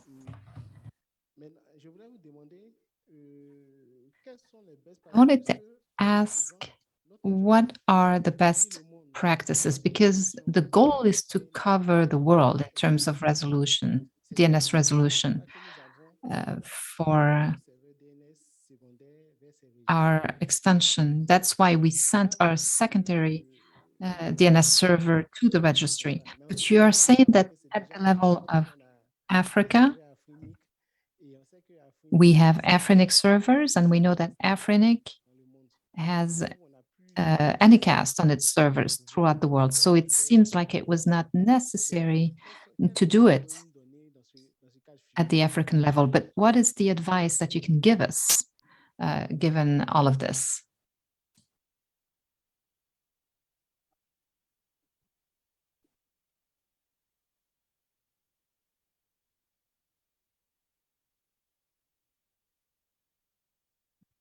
Yes, good afternoon. Thank you for this wonderful presentation. Call me Stephen from South Sudan Registry. Mine is a quick one regarding the capacity building aspect of what you have highlighted. Does it have any prerequisite, or how do you usually go around it? So in case our registry needs to benefit from that aspect. Thank you.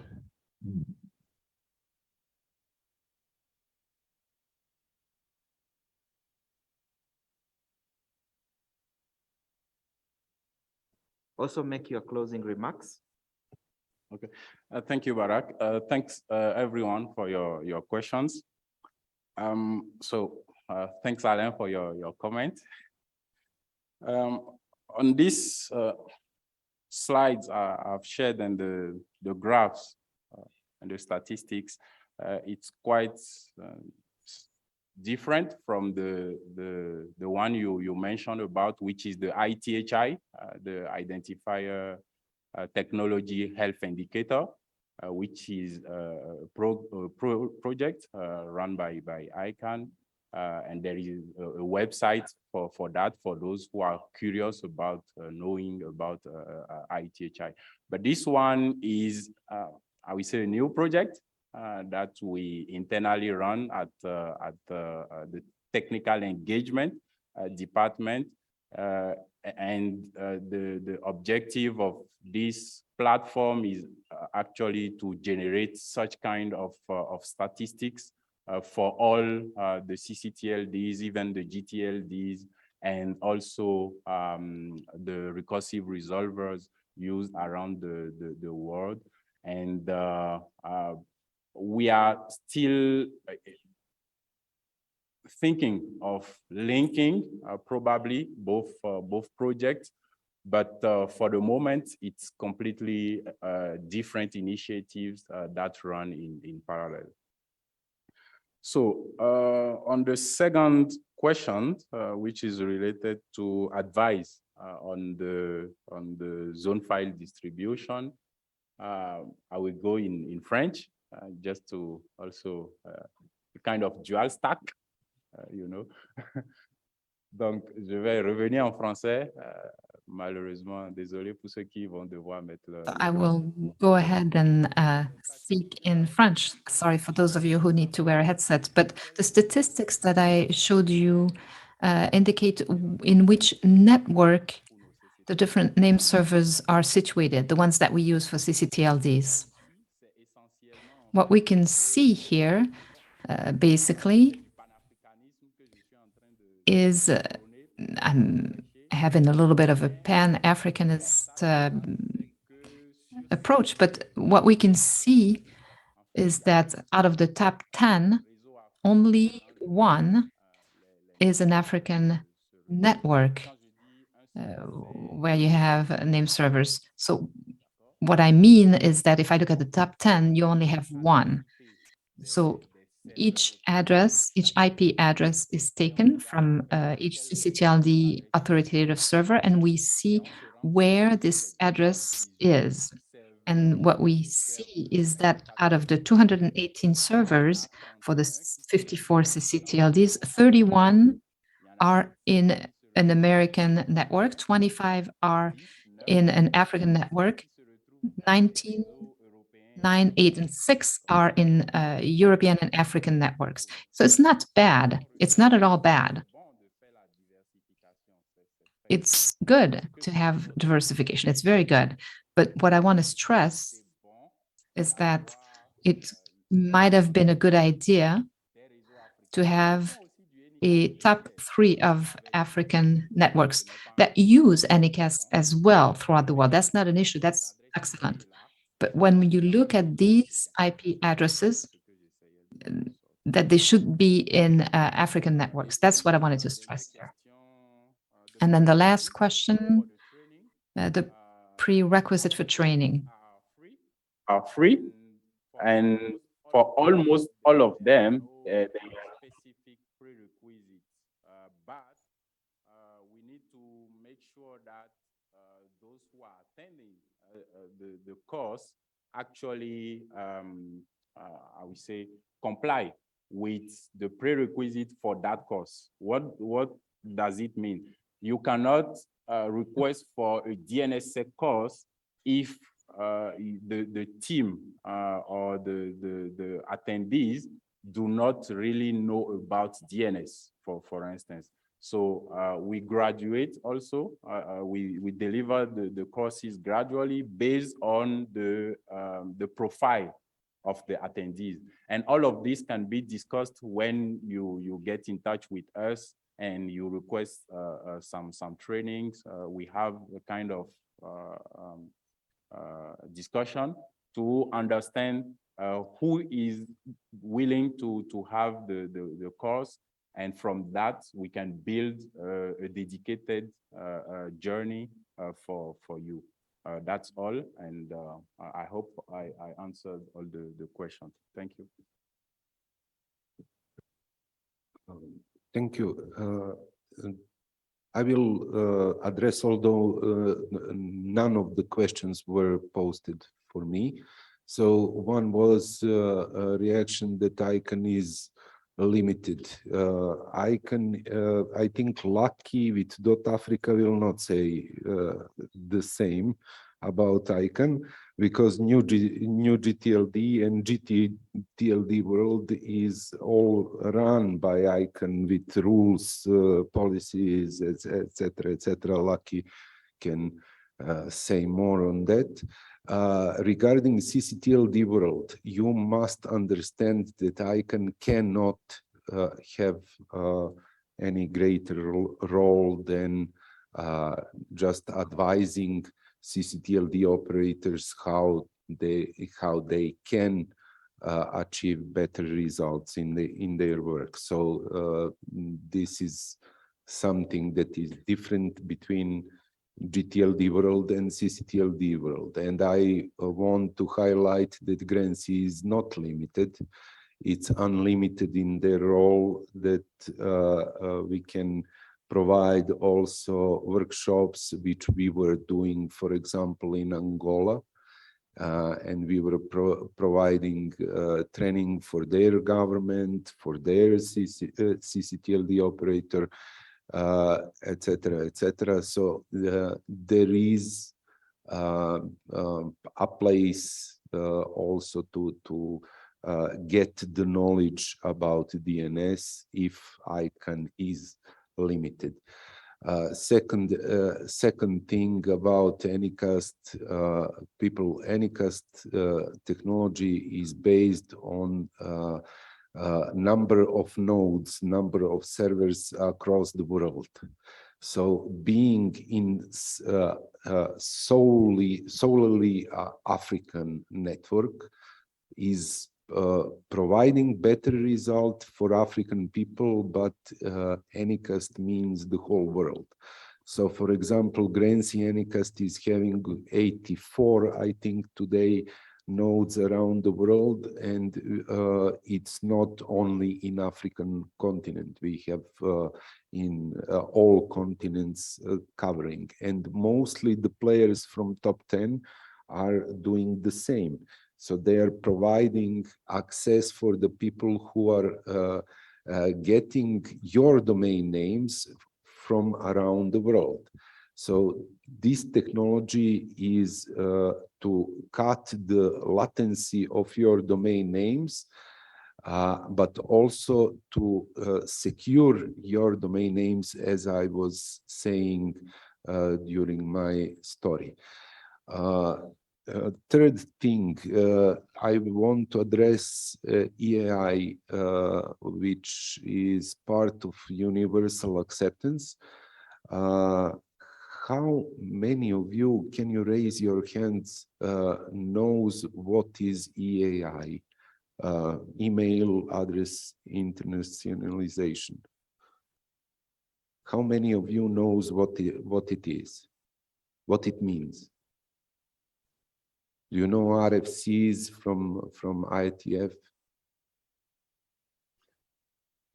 So the thing here is that many of you doesn't know what Eduardo was saying, and I'm jumping with my role.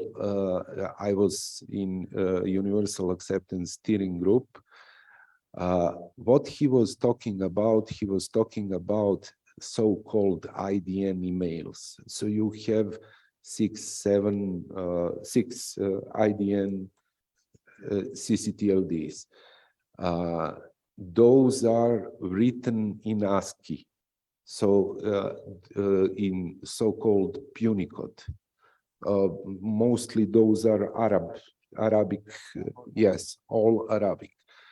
So for you to know what is IDN email, it means that the whole email is written on Arabic script. That means EAI. And can you receive it or not? That was the presentation that was Eduardo giving today. Thank you. That's it from me. All right. Okay, just before Yazid, you go, Eduardo, closing comments quickly. Yes, thank you very much, and thank you, Dusan, for making that clarification. Yes, email address internationalization support, basically meaning emails using IDNs, internationalized domain names, are functional and can be used to send and receive emails. Again, just thank you for having me.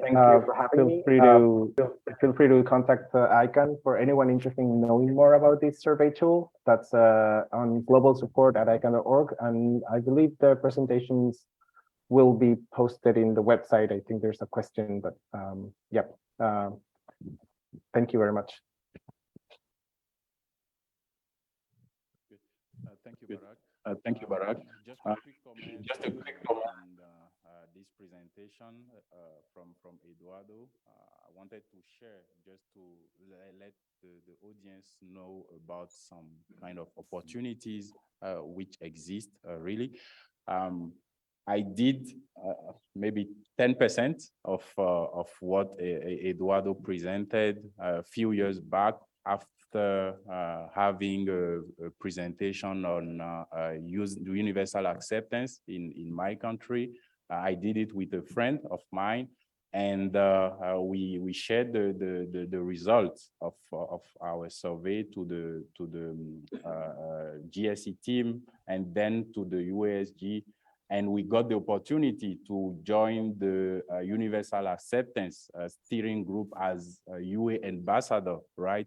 So those are real opportunities that exist, and you can jump into that area. And yes, as soon as you are interested in.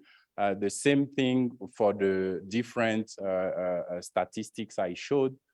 This also requires some measurements to be conducted from time to time.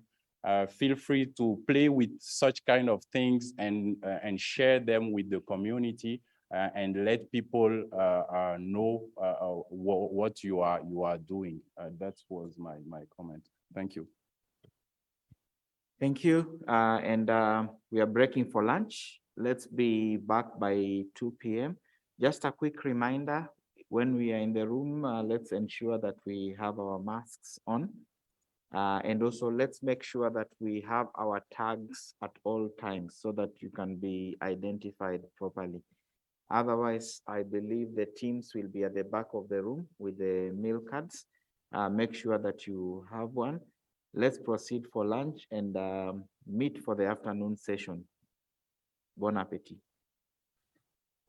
Okay. Recording stopped.